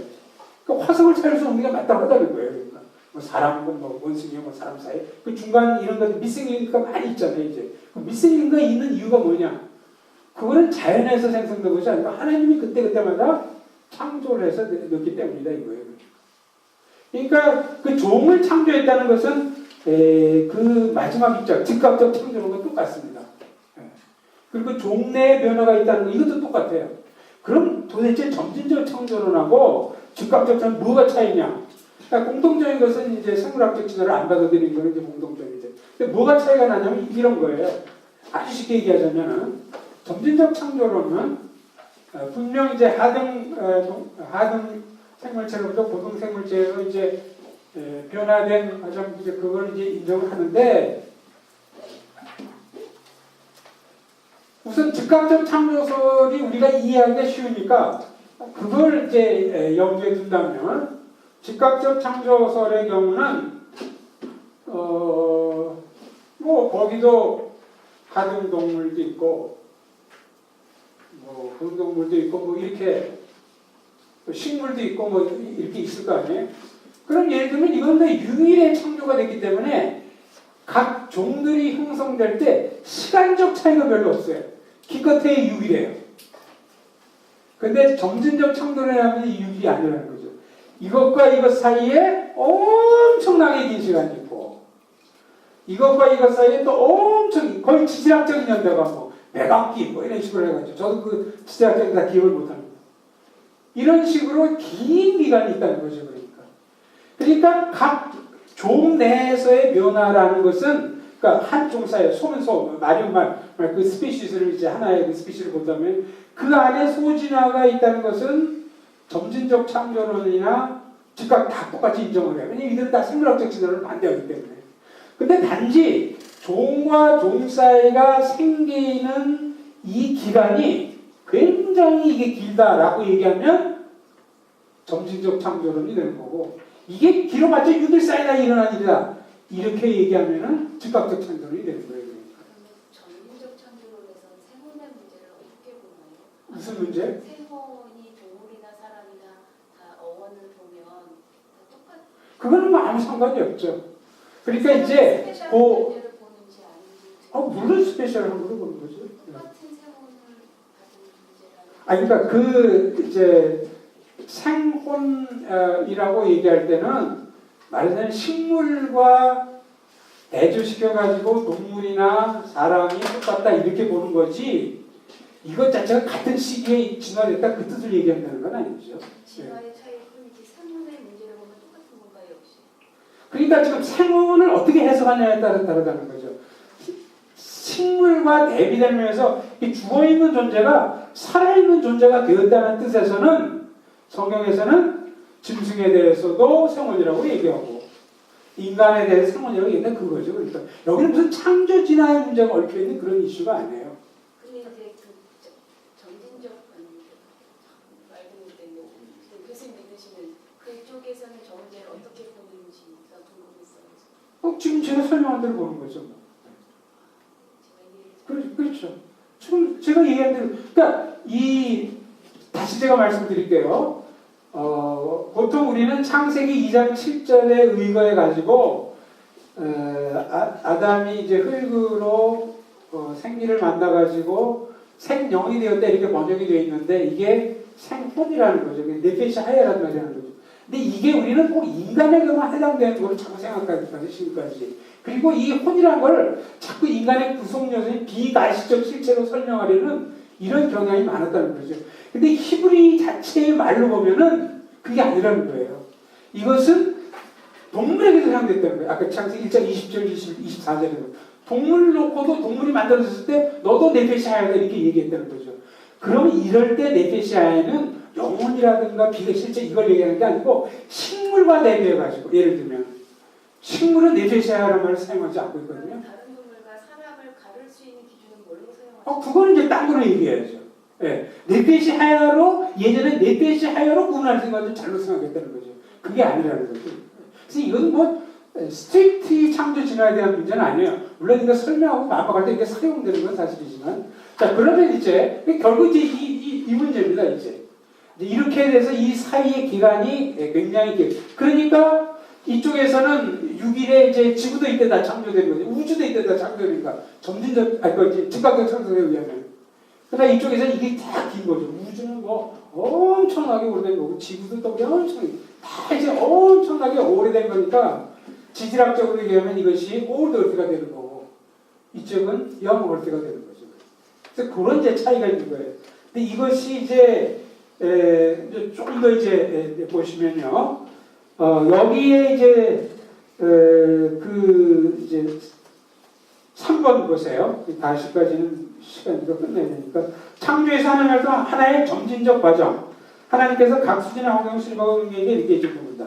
이 이론은 같은 종 내 변화, 소위 소진화는 인정하지만 종과 종 사이의 발전, 내진화는 말하지 않는데 이를 인간의 산출의 정직과 보면 인간의 뭔가 모두 하나님의 창조이기를 점진적 창조는 하나님의 창조 역사를 일련의 새로운 창조와 내재적 혹은 과정적 활동의 결합으로 감춘다. 그러니까 새로운 창조는 이제 종을 새로 만들 때고 긴 시간을 지나면서 한 종에서의 변화는 어떤 자연적인 현상으로 보는 거죠. 여기 이제 미국의 복음주의자들의 대표적인 사람들은 거의 다 여기 소속되죠. 에드와드 커너, 그 옛날 사람입니다. 버나드 램, 밀라드 에릭슨 아까 얘기했고, 브라덤도 여기 있고, 커스턴스라고 뭐 여러 가지 10권의 책을 쓴 사람도, 휴 라스라는 사람이 지금 현재 미국에서 이 점진적 창조론을 주장하는 굉장히 활동적인 인물이에요. Reason to Believe라는 그런 사역단체를 가지고 있는데 이 사람 천문학자인데 이 사람이 제일 활발하게 지금 운동하고 있어요. 그래서 어저께 저녁 식사하면서 그런 얘기를 했는데 이 점진적 창조론은 이제 양쪽에게 부닥쳐요. 한쪽으로는 즉각적 창조 설자에게 이제 비판을 받고 또 한쪽으로는 이제 유실론적 진화론자에게 양쪽 싸움을 이제 다 벌려하는 이제 그런 입장인데 로버트 뉴만 이건 이제 코넬 쪽에 또 학자고 미스터 패틀 펀이라는 사람도 아주 오래전에 신학자인데 이걸 많이 주장했고 앨런 헤이원 많습니다. 뭐 이런 사람들은 우리가 잘 알지 못하죠. 스티븐 마이어 같은 사람도 이제 그렇고 여기 평가 여기도 뭐 여러 가지 이제 문제점을 제거할 수 있는데 제가 완전히 입장이다 이렇게 얘기하는 건 아니고 이 입장 쪽으로 많이 좀 쏠려 있어요. 이것이 그래도 이걸 주장해야 되지 않을까. 근데 여기도 이제 단점이 많고 크게 이제 두 가지를 얘기한다면 점진적 창조들은 창세기의 날을 한 24시간을 안 봐요. 이 사이에 긴 이걸 지질학적 연대가 다 끼어있다고 보는 거니까. 그러려면 요음이라는 말을 문자적 24시간 해석하면 안 되고 시대로 봐야 돼요. 긴 시대. 이 시대가 뭐 100만 년일 수도 있고 그건 뭐 주장하는 사람에 따라 다 다릅니다. 그래서 이 시대로 이렇게 이제 이걸 day age theory라고 얘기하는데 이 점이 이제 큰 문제를 일으키게 되죠. 왜 이제 큰 문제가 되냐면 보세요. 성경에 보면은 3일째 최소 시가지 마목이 생겨 있는 걸 3일째 한 것도 있어요. 태양은 4일째 창조하는 것도 있어요.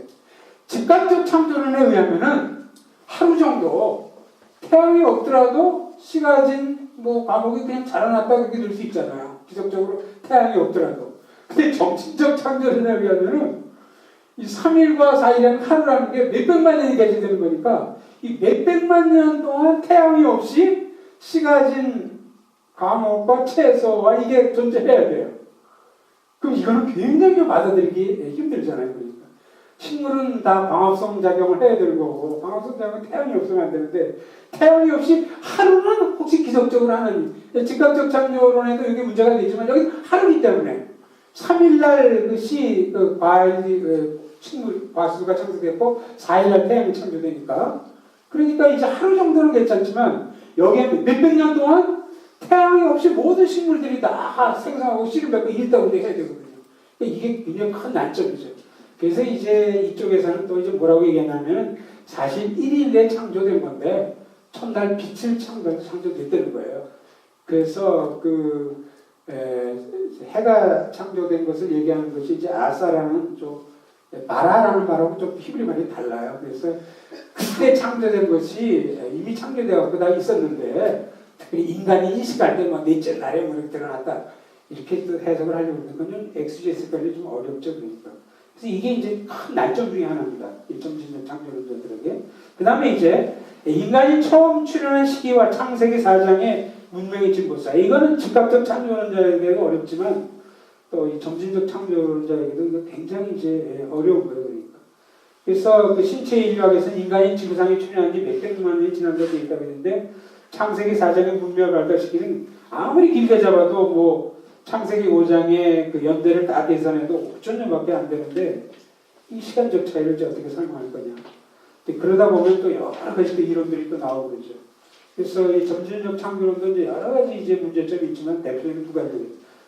마지막으로 이제 즉각적 창조론. 즉각적 창조론은 인간의 출현 관련하는 세 가지 사항을 핵심적 내용을 했어요. 하나님께서는 인간을 창조 중간에 제6일째, 인간 제6일째 창조하셨다. 인간은 영혼과 육신 모두가 하나님의 창조 행위로 말미암은 것이다. 그 다음에 40페이지 인간은 창조 즉시 성인의 모습을 갖췄다. 이런 건데 여기 이제 대표적인 사람이 헨리 머리스고 이제 그 미국에는 60년대부터 50년대로 거슬러갈 거예요. 그 기독교 과학자들이 모이는 모임이 ASA라는 게 있었어요. 그래서 American Scientific Association. 이게 아마 50년대 초나 이때까지 갈 거예요. 처음 만들어진 게 해리 모리스 여기 들어가 있었죠. 그런데 여기에 이제 해리 모리스의 견해와 달리 유신 진화론자도 있고 점진적 창조론도 있고 한데 해리 모리스는 이것이 자기하고 아마 생각하고 여기서 탈퇴를 합니다. 그리고서 이제 창조과학 운동을 하는데 이때 제네시스 플라드라는 책을 써요. 위치컴이라는 구약학자로 해가지고 이게 이제 미국의 거의 굉장한 이제 바람을 이제 일으켰는데 원래는 이게 사실 하나였어요. 그래서 이 ASA는 원래는 활동하죠. 여기서 많이 활동하고 하는데 한국에 이건 전혀 안 알려져 있어요. 이 저널은 거의 아는 사람이 없어요. 읽는 사람도 없고. 근데 물론 여기는 이 해리 모리스가 나왔기 때문에 상당히 이쪽에 대해서 메타적인 이쪽도 여기서 메타적이고 해리 모리스는 굉장히 메타적이에요. 그래서 아니 여기서 싸웠기 때문에 이 상처가 있어서 그래요. 그러니까 이쪽 사람 이쪽은 약간 비아냥거리고 프로 얘기하고 그래서 저는 좀 제가 뭐 이쪽 점진적 창조론의 입장으로 기울어진다고 해도 잊지 말아야 될 거는 둘 다 성경을 하나님 말씀으로 다 받아들이고 실제 워필드는 유신진화론을 주장했는데도 사실 무호성을 무호성의 원조잖아요 사실. 그런데도 이제 그보다 사실 이 두 입장은 성경을 받아들이고 굉장히 가까운 입장이거든요. 근데 서로 다르지만 차이점을 얘기하면서도 같은 형제자매라는 걸 의식하고 미국에서 싸웠다고 해서 외국에서 싸울 필요가 있어요? 그럼 꼭 그럴 필요 없잖아요. 자기들은 싸워서 잘못해서 우리는 안 싸우면 되잖아요. 각각의 입장을 명료히 하면서 설득을 하려고 이론은 무지무지하게 날카로우면서 작업을 해야 되지만 이거 어느 쪽을 믿는다고 구원받고 못 받고 그거 날리는 건 아니잖아요. 그렇다면 형제자매에서 왜 얼싸움도 못하겠어요? 그러니까 힘든 일이죠. 저도 이제 있어 보면은 심지어 신학교 교수들도 이제 하나 조금 차이가 나면 굉장히 불편해요. 우리. 저도 그렇게 잘은 안 써요. 근데 이제 제가 사실 또 뭐 이것 때문에 또 좀 여기 뭐 설화 사건에 이제 연루가 돼가지고 어려움도 있고 했는데 조직신학파트에서도 이제 그러니까 신학교에서 이제 뭐 어려움도 겪고 있는데. 제 조신학 파트에 이제 세 사람이 있거든요. 한 사람은 이쪽 입장이에요. 과학적 창조론 입장이에요. 그 사람은 아주 뚜렷해요. 그리고 이런 이론을 다 알고 있으면서 하는 거예요. 그러니까 아주 자세는 아니지만, 근데 그 사람 그 입장이에요. 그리고 재미난 거는 리거니엄 미니스트리라는 것을 오래 해왔던 R.C. 스프라울이라고. R.C. 스프라울은 우리나라에서 책을 많이 쓴 사람인데 그 손범호 교수님하고 프리 유니버시티에서 같이 공부한 사람이에요. 근데 이 사람은 미국에 들어와가지고 이제 리고니엄 미니스트리라고 하는데 리고니엄 미니스트리는 이제 신학교와 교회 현장의 대결을 메꾼다. 그래서 신학교에서 아무리 잘 가르쳐도 교회에서 고민하는 걸 해결해 주지 못한다는 거예요. 그래서 이제 어려운 내용들을 자기가 소화해가지고 책으로 많이 써냈어요. 50권, 60권도 됐어요. 하여튼 이 사람이 안 쓴 책이 없어요. 스프롤이 안 쓴 책이 거의 없을 정도예요. 최근에는 그 찬스라는 건 없다. 뭐 이런 것도 이제. 왜냐하면 이제 과학자들이 요즘 찬스라는 말을 많이 쓰니까 그런 건 없다. 그리고 이런 책도 최근에 또 쓴 게 나오고, 과학 얘기도 하고, 뭐, 이 사람들 장로교인이고, 리폼드니까 이 칼빈주의를 엄청 변호하는 글들을 굉장히 많이 쓰고 있는데, 이 사람이 정신적 창조론자였는데, 2000몇 년도에 정확하게 모르겠는데, 갑자기 저쪽으로 바꿨어요. 저기 과학적 창조를 바꿔버렸어요. 인스턴테이니어스 창조론으로. 왜 바꿨는지 그 이유가 안 나와 있더라고요. 그런 다음에 또 이쪽에서 일로 하는 사람도 있고, 뭐 서로 이제 뭐 그런 게 다 있어요. 그러니까 저는 결정은 이걸 들은 사람들이 하도록 해야 되고, 그 사람이 올바른 결정할수록 이제 도와주자는 거죠. 각 주장의 내용이 뭐고, 근거가 뭐고, 강점과 약점이 뭐고. 그리고 이제 어떤 사람들이 모든 분야를 다 섭렵할 수 없기 때문에 결국 2차 권위에 우리가 2차 권위를 안 받을 수 없거든요. 제가 천문학 아무리 읽어봤자 모르죠. 그러니까 천문학에 쓴 그 전문가 기독교인이 글을 읽게 되지 제가 다 하려고 하면 시간이 부족해서 못하죠. 그러니까 결국 이제 자기가 아는 분야는 1차적인 권위를 주장하면서 연구를 하고 2차적 권위에 의존해 가지고 시작에 이제 결정을 이제 하자는 거죠. 그러니까. 그래서 이제 저희 쪽에서도 이제 과학과 신앙 이런 쪽의 미니스트리를 이제 올해부터 이제 시작을 하려고 이렇게 생각을 잡고 있는데, 그러니까 우리 싸우지 말라고 한 말이 아마 그런 뜻이겠죠. 그렇죠? 교수님이 그래서 싸워봤자. 미국에서 좀 싸웠다고 해서 우리까지 어디나 갈 필요는 난 없다 이렇게 생각해요. 그러니까 이제 될 수 있게 힘들지만 이제 서로 이제 용납하면서 근본은 신학적인 파운데이션이 너무 맞거든요, 사실. 성령을 다하는 말씀 받으려고 하는 거. 그러나 어쨌든 차이점이 또 있다는 걸 얘기해 줘야 되니까. 여기 헨리 모리스 있고, 이제, 두에인, 이거 잘못 더니 아니고 두에인, 두에인데, D-U-N-N이 아니고, D-U-A-N, 두에인. N 둘 중에 앞에 걸 A로 바꿔야 됩니다. 이게 잘못되는 것은 뭐 틀림없는 사실이니까 집사람을 용서해 주는 거 이런 거는 못 되는 거예요. 폴 넬슨. 이 폴 넬슨과 존 레이너드는 굉장한 학자들이에요. 이 사람들. 그럼에도 불구하고 즉각적 창조를 지지해요. 그러니까 저는 이런 사람들일수록 훨씬 더 결론에는 동의하지 않을지 모르지만 상당히 존경을 해요. 그리고 차분하고 자기 입장을 명료하게 이야기하고 저는 우리도 그래야 된다고 생각하는 거죠. 그래서 켄햄 밑에 이제 존 메가드는 사실은 목회자인데 그렇게 학자는 아니죠. 그러나 이제 기독교계에 영향을 많이 미쳤어요. 포가 하는 사람 잘 모르겠어요. 그냥 제가 있는 여러 자료들 중에서 대표적인 책을 제가 선택해 가지고 거기에 정리하기 때문에 요즘은 이 헨리 모리스의 아들이 데이빗 모리스인데 그 사람이 ICR이라는 단체에서 활동을 많이 하는데 오히려 그 사람보다도 실제 켄햄 이런 사람들이 훨씬 활동 범위가 넓어졌어요. 지금 창조과학에 연관된 단체들이 한 6개 정도 있는 미국에. 훨씬 이제 그 사람들이 이제 활동이 더 많아지고 여러 사람들이 이제 많이 나왔죠. 재미난 거는 루이스 볼코프가 이 입장에 속한다는 거예요. 이게 마치 장로교 쪽일수록 과학이나 이런 쪽을 존중하고 지금 켈빈 카네지 같은 거는 거의 유신진화론을 그대로 인정하는 쪽으로 갔거든요.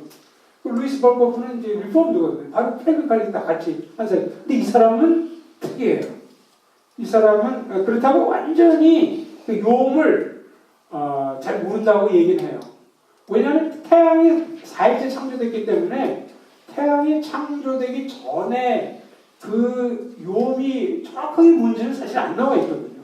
뭐 저녁에 되면 아침에 이건 표현이 있지만 그게 문자적인 이상이 할 말은 없거든요. 마빈크도 그렇고 많은 학자들이 태양이 창조되고 이후에 나머지 날들은 문자적 24시간이라고 해석할 수 있지만 그 전은 우리 성경이 명확하게 얘기하지 않는 것은 우리가 막 그렇게 해석은 할 수 있지만 성경이 이렇다라고 그렇게 명확하게 얘기해서는 안 된다. 그걸 쫓아요. 벌거부터. 근데 그럼에도 불구하고 뭐라고 또 토를 다냐면 그래도 문자적 24시간이 가까울 것 같다. 이런 식으로 얘기해요. 그래서 마치 어떻게 심리학에서 애담스가 장로교 전통이 일반 학문을 상당히 존중하고 하는 입장인데도 그 심리학에서만큼은 이거 못 받아들인다 해가지고 독자적인 체계를 구축해야 된다 이렇게 누세트기가 나온 거 비슷하게 유리가 좀 비슷해요. 벌거프니 이런 사람 대부분의 그 리폼드에서는 이렇게 주장하는 사람이 거의 없어요. 리폼드에서 문자적 24시간을 주장하는 사람 내가 처음 봤어요. 거의 대부분 이렇게 주장하잖아요. 근데 이제 벌거프는 이제 그런 쪽으로 이제 가죠. 이제 구약학자 중에 에드와드 J 영이라고 있는데 아주 유명한 보수적인 학자죠. 그 아들이 데이비스 영인데 케빈 칼리지 지질학자예요. 이 사람이 이제 창조과학의 입장을 비판한 책을 한 3권이나 쓰고 뭐. 이 사람도 지질학자니까 또 우리는 뭐 저도 사실 모르니까 근데 뭐 여러 가지 증거들 해가지고 뭐 또 실제적인 것도 잘 모르죠. 전문가가 아니까. 그럼 어쨌든 이 케빈 칼리지가 리폼드에 속해 있으면서 거기에 이제 루이스 벌거프가 이쪽을 지지하는 입장에 있다는 것은 상당히 특이한 일이에요. 왜 그런지 모르지만 뭐 자기가 확신이 갔으니까 그렇죠. 루이스 벌거프 이후에 조직신학을 가르쳤던 앤토니 후크만은 그러나 점진적 창조론을 또 주장했습니다. 그 사람도 진화한 창조를 그러나 그 이후에 켈빈 학자들은 거의 유신진화론 쪽으로 많이 가요. 자, 그러면 이런 여기에 이제 제가 뭐 여기 즉각적 창조론도 여러 가지 난점들이 이제 많이 있죠. 그러나 이제 그러면서 이 즉각적 창조론자들의 입장 우리는 그냥 성경에 있는 말씀을 그대로 이제 받아들인다. 이런 얘기들을 이제 많이 하죠. 이제 그럴 경우에 이제 그들의 주장에 기초해서 볼 때 이런 문제가 생겨요. 창세기 1, 2장에 기술된 내용은 고집대로 하나님 말씀을 해석한다고 그렇지 않다. 왜냐하면 하나님의 창조를 7일 연속의 문자적 입사기가 좀 힘든 것은 태양의 창조가 4일째로 이름부터 설계된 문자를 할 수 없다. 이것도 하나의 해석이지. 아까 마빈크가 잘 얘기했어요. 솔직하게 얘기하면 그것이 옆에 문자적 입장이 이렇게 보기 힘들어요. 왜냐하면 문자적 입장, 공전, 뭐 자전 뭐 이런 거에 기초한 태양이 없이는 그런 말들이 무의미하니까. 또 창세기 2장이 이제 또 이게 이제 성경을 안 받아들이는 사람들은 창세기 1장의 저자와 창세기 2장의 저자가 다르다. 그렇게 얘기하잖아요. 우리 보수적인 입장에서 그렇게 볼 수가 없죠. 같은 저자가 쓴 것이지만 관점이 다르다. 이렇게 보는데 창세기 2장에 굉장히 많은 사건들이 일어나요. 이게 하루에 일어날 수 있는 일이 되게 굉장히 힘들다는 거죠. 그 아담이 동물들 이름도 다 짓잖아요. 이런 것부터 시작해가지고 하와 만들고 하와가 또 잠들어서 만들고 1초 만에 깨지는 않을 거예요. 그러니까 이런 것부터 해가지고 또 창세기 2장에 보면은 1장과 순서가 뒤바뀌는 그런 기사들이 많이 나타나요. 그러니까 이게 다 그럴 경우에 즉각적 창조자도 그걸 갖다가 해석을 하고 또 상징이라고도 얘기하고 그렇게 하거든요. 이제. 그러니까 완전히 문자적으로 완전히 충실한 것이 아니라는 거죠. 그 다음에 이제 아까 얘기했지만 화석의 기록 가운데 종과 종 사이에 전환적 형태로 발전 형태로 여겨지는 제가 전환적 형태다 이렇게 얘기는 안 했어요. 여겨지는 자료가 있는데 이 중에 이제 필다운 그런 거는 이제 사기극이라는 게 밝혀졌죠. 그리고 뼈 많은 경우는 뼈 하나 놓고 전체를 하고 뭐 그런 건 저도 알아요. 그러나 어떤 것들은 상당히 증거가 그냥 부분이라고 예를 들면 뭐 부루병을 앓은 원숭이가 발견된 것이다. 이런 식으로 다 해석을 하는데 그런 몇 가지는 그렇지 않은 것들도 있습니다. 솔직하게 그렇게 증명을 해야죠. 그러니까 이런 것들이 그럼 어떻게 된 거냐? 그래서 이런 것들이 이제 이거는 사실 즉각적 창조론이 이제 가는 이제 어려움 중에 이제 하나죠. 그래서 보면은 어느 하나도 사실 그렇게 아까 그레스가 패키지 게임이라고 얘기를 한 거죠. 어느 쪽을 택하더라도 또 여기 또 얘기 안 했지만 이 즉각적 창조론의 또 한 가지 문제점은 뭐냐면 즉각적 창조론에서는 타락이 전에 동물들의 죽음을 얘기를 해요. 타락이 전에. 그건 어쩔 수 없는 거죠. 오랜 시간 전에. 근데 죄송합니다. 점진적 창조론에서는 타락이 전에 인간의 죽음은 타락 이후에 온 거지만 인간이 창조되기 이전에 오랜 시간이 있었고 여기 동물들이 다 낳다가 죽고 낳았다가 죽고 이제 이게 다 있었다고 보는 거죠. 이제 그런데 그게 왜 어려우냐 물어보면은 어떻게 그거를 보고 하나님이 보시기에 좋았더라. 그 약육강식의 그 현실을 어떻게 좋다고 얘기할 수 있느냐. 이게 또 하나의 난점이에요, 이쪽에서.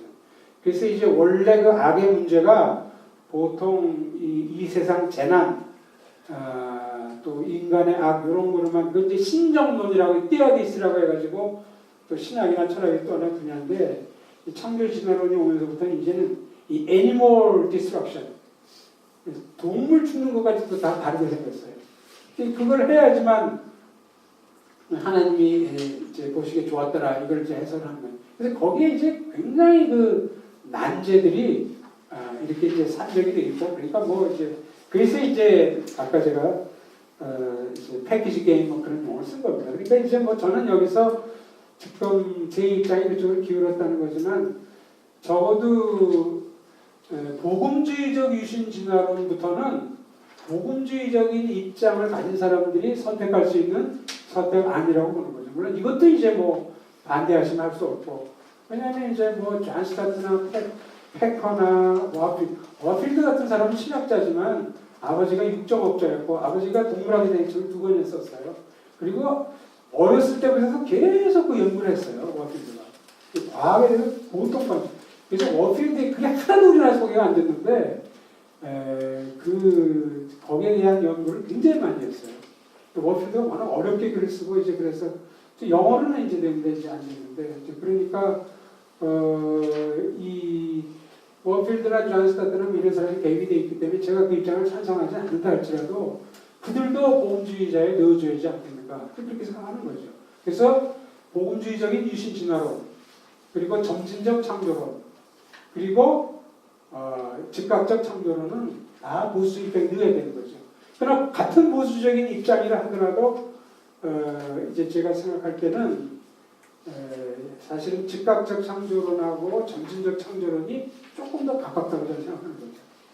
그때도 실제로 보면은 이제 굉장히 이 둘 사이에도 이제 그런 게 많고 한데, 그래서 뭐 그런 거는 하고 이제 제 이제 목표는 이제 객관적으로 제시하고 이제 결정하도록 이제 그렇게 사실 창조과학회의 공헌 같은 건 굉장히 많죠. 그렇게 드러내놓고 무신론과 싸운 사람들은 아직까지 없었거든요. 그러니까 그런 동물도 다 무시하면 안 되죠. 그러니까 이제 뭐 다 여기 섞여 있는 겁니다. 자, 거기 보세요. 그래서 이 6가지 입장에 대한 도표. 그래서 무신론적 진화론 원물질로부터 인간까지 쭉. 무신론은 뭐 하나님의 개입이 안 되죠. 원물질로부터 이렇게. 이신론적 진화론은 사실상 있는 것처럼 무에서 원물질 한 번만 딱 하나님이 개입하신 거예요. 나머지는 완전히 자연적인 과정이죠.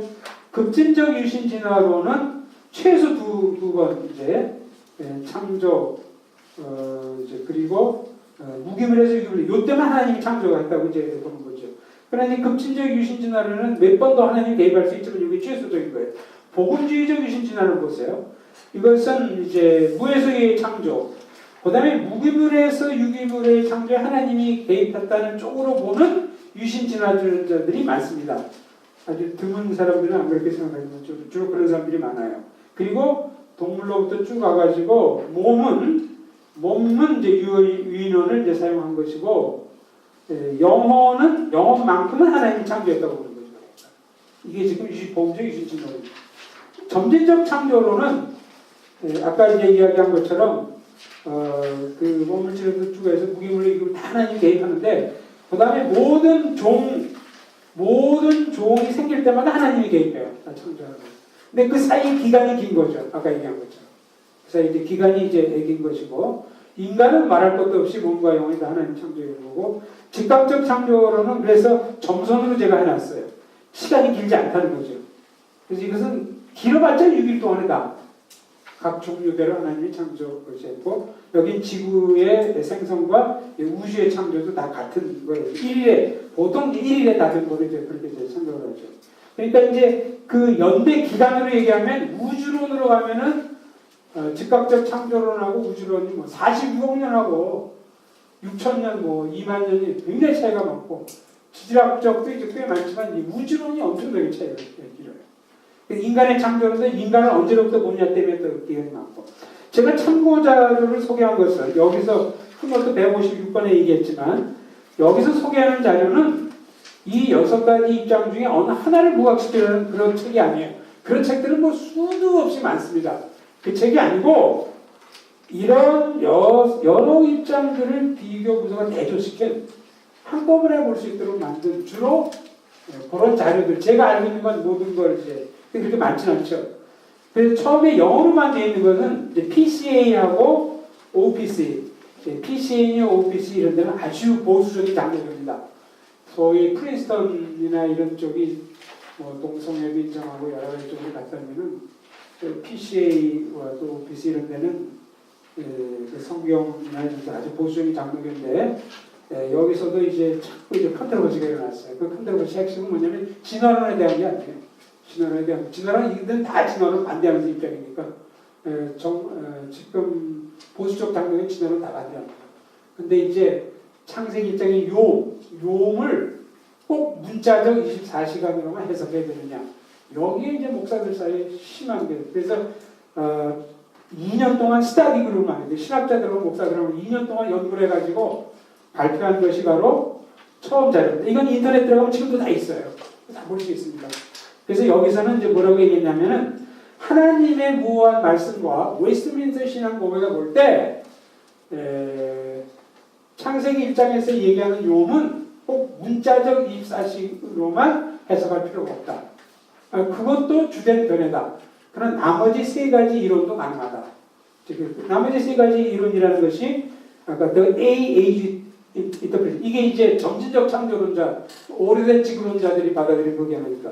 그다음에 틀리론이라는 게 있어요. 틀리는 뭐 치과하고 관계가 없고 또 설명하려면 조금 더 가지만 이것도 아주 재미난 견해입니다. 이건 창조일에 대한 것이 아니고 문학적 양식을 사용한 거라는 거예요. 또 유추일, 육이라는 것은 하나님의 시간이고 오늘날 과학적으로 사용할 그건 아니다. 뭐 이래가지고 요 4입장을 쫙 설명을 하고 그 입장의 장점과 단점 이런 걸 다 적어놨어요. 한번 참조해 보시면 그 다음에 이제 한 4년 후에 OPC는 더 작은 교단이죠.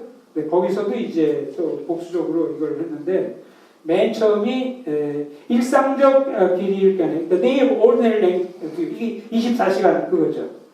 그 다음에 장기일견에 명칭을 좀 달리해가지고 시대일견에 Day Age View라고 얘기하면 이때 Day Age View로 가면 이 시대가 요음이 지질학적인 시대라는 거예요. 근데 그거 말고 The Day of Unspecified Length View 이거는 지질학적인 시대는 아니지만 적어도 문자적 24시간은 아니다. 상당히 unspecified 어떤 사람들은 몇만 년을 보기도 하고 근데 이걸 분리를 해가지고 했는데 첫 번째 PCA에서는 밑에 OPC에서 한 두 번째, 세 번째 합쳐가지고 하나로 다 나눴어요. 그래서 조금 차이가 이제 있는 거죠. 그 다음에 유추일견, 틀리론 이렇게 5가지. 그 다음에 45페이지 보시면 서로 다른 입장을 그건 이제 인터넷 이건 총회 자료입니다. 총회에서 만든 자료고 여기 책으로 나온 거는 이안 블라드라는 사람이 해가지고 그 제네시스 디베이트에서 그 창세기 1장부터 한 11장까지에 대한 여러 질문들이 있잖아요. 요것들을 예를 들면 창세기 1장이 문자적으로 24시간이냐 아니냐 이런 거 노아의 홍수는 국지적이냐 뭐 더 넓은 분야냐 뭐 이런 것들을 질문이 한 9개 되든가 이런 것들을 양쪽 견해를 다 같이 이렇게 실어놨어 책에. 근데 책의 포맷을 재미나게 해가지고 책을 반으로 나눠가지고 위에는 이런 견해가 쭉 나가고 밑에는 다른 견해가 나가고 책 그 성립 자체를 아주 특이하게 만들었어요. 그 다음에 이제 미국에도 장로교가 여러 교단이 있습니다. 그 이제 PCA라는 게 PC USA가 통합 측이고 PCA가 이제 주로 우리나라에 이제 뭐 총신이나 이쪽하고 연결됐는데 남북이 남쪽의 장로교, 북쪽의 장로하고 합치고 이런 일이 있었는데 그때 이제 합치지 않고 또 따로 남은 사람들이 있었어요. 이 사람들을 보통 서던 프리스티언이라고 얘기하는데 여기가 또 신학교도 최근에 이제 만들어서 활동하고 있는데 그쪽에서 그 파이퍼라는 사람하고 해가지고 Did God create in 6 days? 하나님이 6일 만에 창조했는가? 여기는 세 가지 견해를 소개합니다. 서로 이제 비판하고 하는 이런 책이 나왔죠. 그 다음에 이제 그 제가 카운터포인트 시리즈라고 얘기한 그 책들이에요. 그래서 영국에서 오래전에 나온 크리에이션. 그래서 여기에서는 기씨가 나왔더라고요. 즉각적 창조를 기씨가 와서 이제 답변을 하고 또 이렇게 해서 여러 사람 견해가 이제 한 사람이 얘기하고 나머지가 비판하고. 그 다음에 이제 한국에서 최근에 가장 나온 것은 그 J.P. 모어랜드하고 레이노즈 이 사람들이 이제 Three Views in Creation 이 Three Views가 즉각적 창조론, 점진적 창조론, 유신진화론입니다. 근데 이제 그 말들을 다르게 쓰고 있지만 이 책이 뭐 나와도 거의 팔리지 않아서 금방 절판이 됐어요. 그러니까 이제 우리나라 사람들은 되게 몇 사람들은 막 흥분을 하지만 별 관심이 없는 거죠. 근데 어쨌든 책으로는 잘 썼고 또 이 즉각적 창조론을 얘기한 이 사람들도 논변이 상당히 탄탄해요. 보통 창조과학에서 얘기하는 것보다 훨씬 학문적으로 탄탄합니다. 이제 그 사람들의 견해를 제대로 이해하려면 이런 것들이 보는 것이 도움이 많이 돼요. 그 다음에 이제 또 Three Views 이것도 또 이제 또 딴 쪽에서 나온 거고. 그 다음에 네 번째, 요게 지금 번역되고 있다는 거예요. 네 번째, Matthew Barrett, Arthur Kennedy인가 뭐 Four Views on the Historical Adam. 그래서 어떤 목사님이 지금 2013년에 나왔거든요. 요거 이제 번역을 하고 있는데 이제 어느 출판사에 나올지 모르지만 그 다음에 이제 창조와 진화에 대한 여러 입장을 비교 분석. 카운터포인트 시리즈는 자기 입장 얘기하고 나머지가 비판하고 이런 거지만 맨 마지막 캐테고리는 그게 아니고 한 사람이 여러 입장을 오늘 제가 한 것처럼 쭉 해놓고 각 입장을 갖다 쭉 소개한 거예요. 근데 이제 그 중에 그 이제 하나가 이제 번역이 됐죠. 데보라 할스마하고 로런 할스마 두 사람이 한 게 이제 번역된 거고. 그 다음에 이제 요즘 이제 제가 읽은 책인데 요건 2012년도에 때 후에 나온 요건 과학을 전공한 사람이 있습니다. 과학을 전공한 기독교인이 썼는데 여기는 이 사람은 이제 Six Models로 해가지고 Six Models of Beginning of Everything. 그래서 Everything이라고 하고 여기 우주 생성 문제, 생명 문제, 인간 출현 문제 이걸 다 다루고 있기 때문에. 근데 요거는 이제 과학적 쪽에 지식이 있든지 그쪽에 관심을 가진 사람이 있으면 보면 조금 더 한 거거든요. 제가 다 읽지 못했는데 제가 계속 읽고 있어요. 그래서 상당히 흥미롭게 이걸 썼더라고요. 이 사람은 뭐 하스마도 그렇고 어느 한 입장을 두둔하는 건 아니고 아주 특별히 이 제럴 로우라는 사람이 쓴 거는 그걸 더 많이 강조했어요. 나는 절대 자기가 어느 편인지도 얘기 안 해요. 이 데보라 로우라는 자기가 어느 편인가 결국 나오거든요. 근데 이제 그것도 안 나와요. 완전히 자기가 중립적으로 써보겠다고 이제 그렇게 써보는 수밖에 없고 그렇게 한 것 같아요. 아주 뭐 정말 그 제3자적 시각에서 쓰고 있더라고요. 이것도 뭐 구하기 쉽고 아마 누군가 번역을 하겠죠. 또 안 하면 누가 하시면 좋고 하면 좋고. 그래서 이 책들을 각각의 입장, 그러니까 책들도 다 나오는 경우이 다른데 그 참조하십니다. 지금 벌써 시간이 4분이 지나서 약속된 시간이 지났기 때문에 질문은 다들 틈이 없게 죄송합니다. 하도 여러 질문이 많고 예. 그럼 이건 여러분의 동의를 얻고 할게요. 이건 제 권한이 다시 넘었기 때문에 어떻게? 맺고 개별 질문을 받으시겠어요? 맺고 예. 그렇게 하시죠. 기도하고 마치겠습니다. 주님, 주님께서 성경을 기록하게 하셨고 또 이 세상 만물을 규칙성 있게 지으시고 우리에게 또 지성을 주시고 이걸 찾아가도록 그렇게 하셨는데 죄로 인한 타락과 지성도 죄에 물이 들었고 우리들의 시각도 편벽된 것이 많고 우리의 이성으로 해결될 수 없는 많은 것들도 있기 때문에 여러 이론들이 우리 앞에 놓여져 있습니다. 그러나 우리가 학문과 신앙 모든 것의 창조자여 유지자가 하나님이라고 믿기 때문에 어려운 걸음이지만 이 길에 들어섰나이다.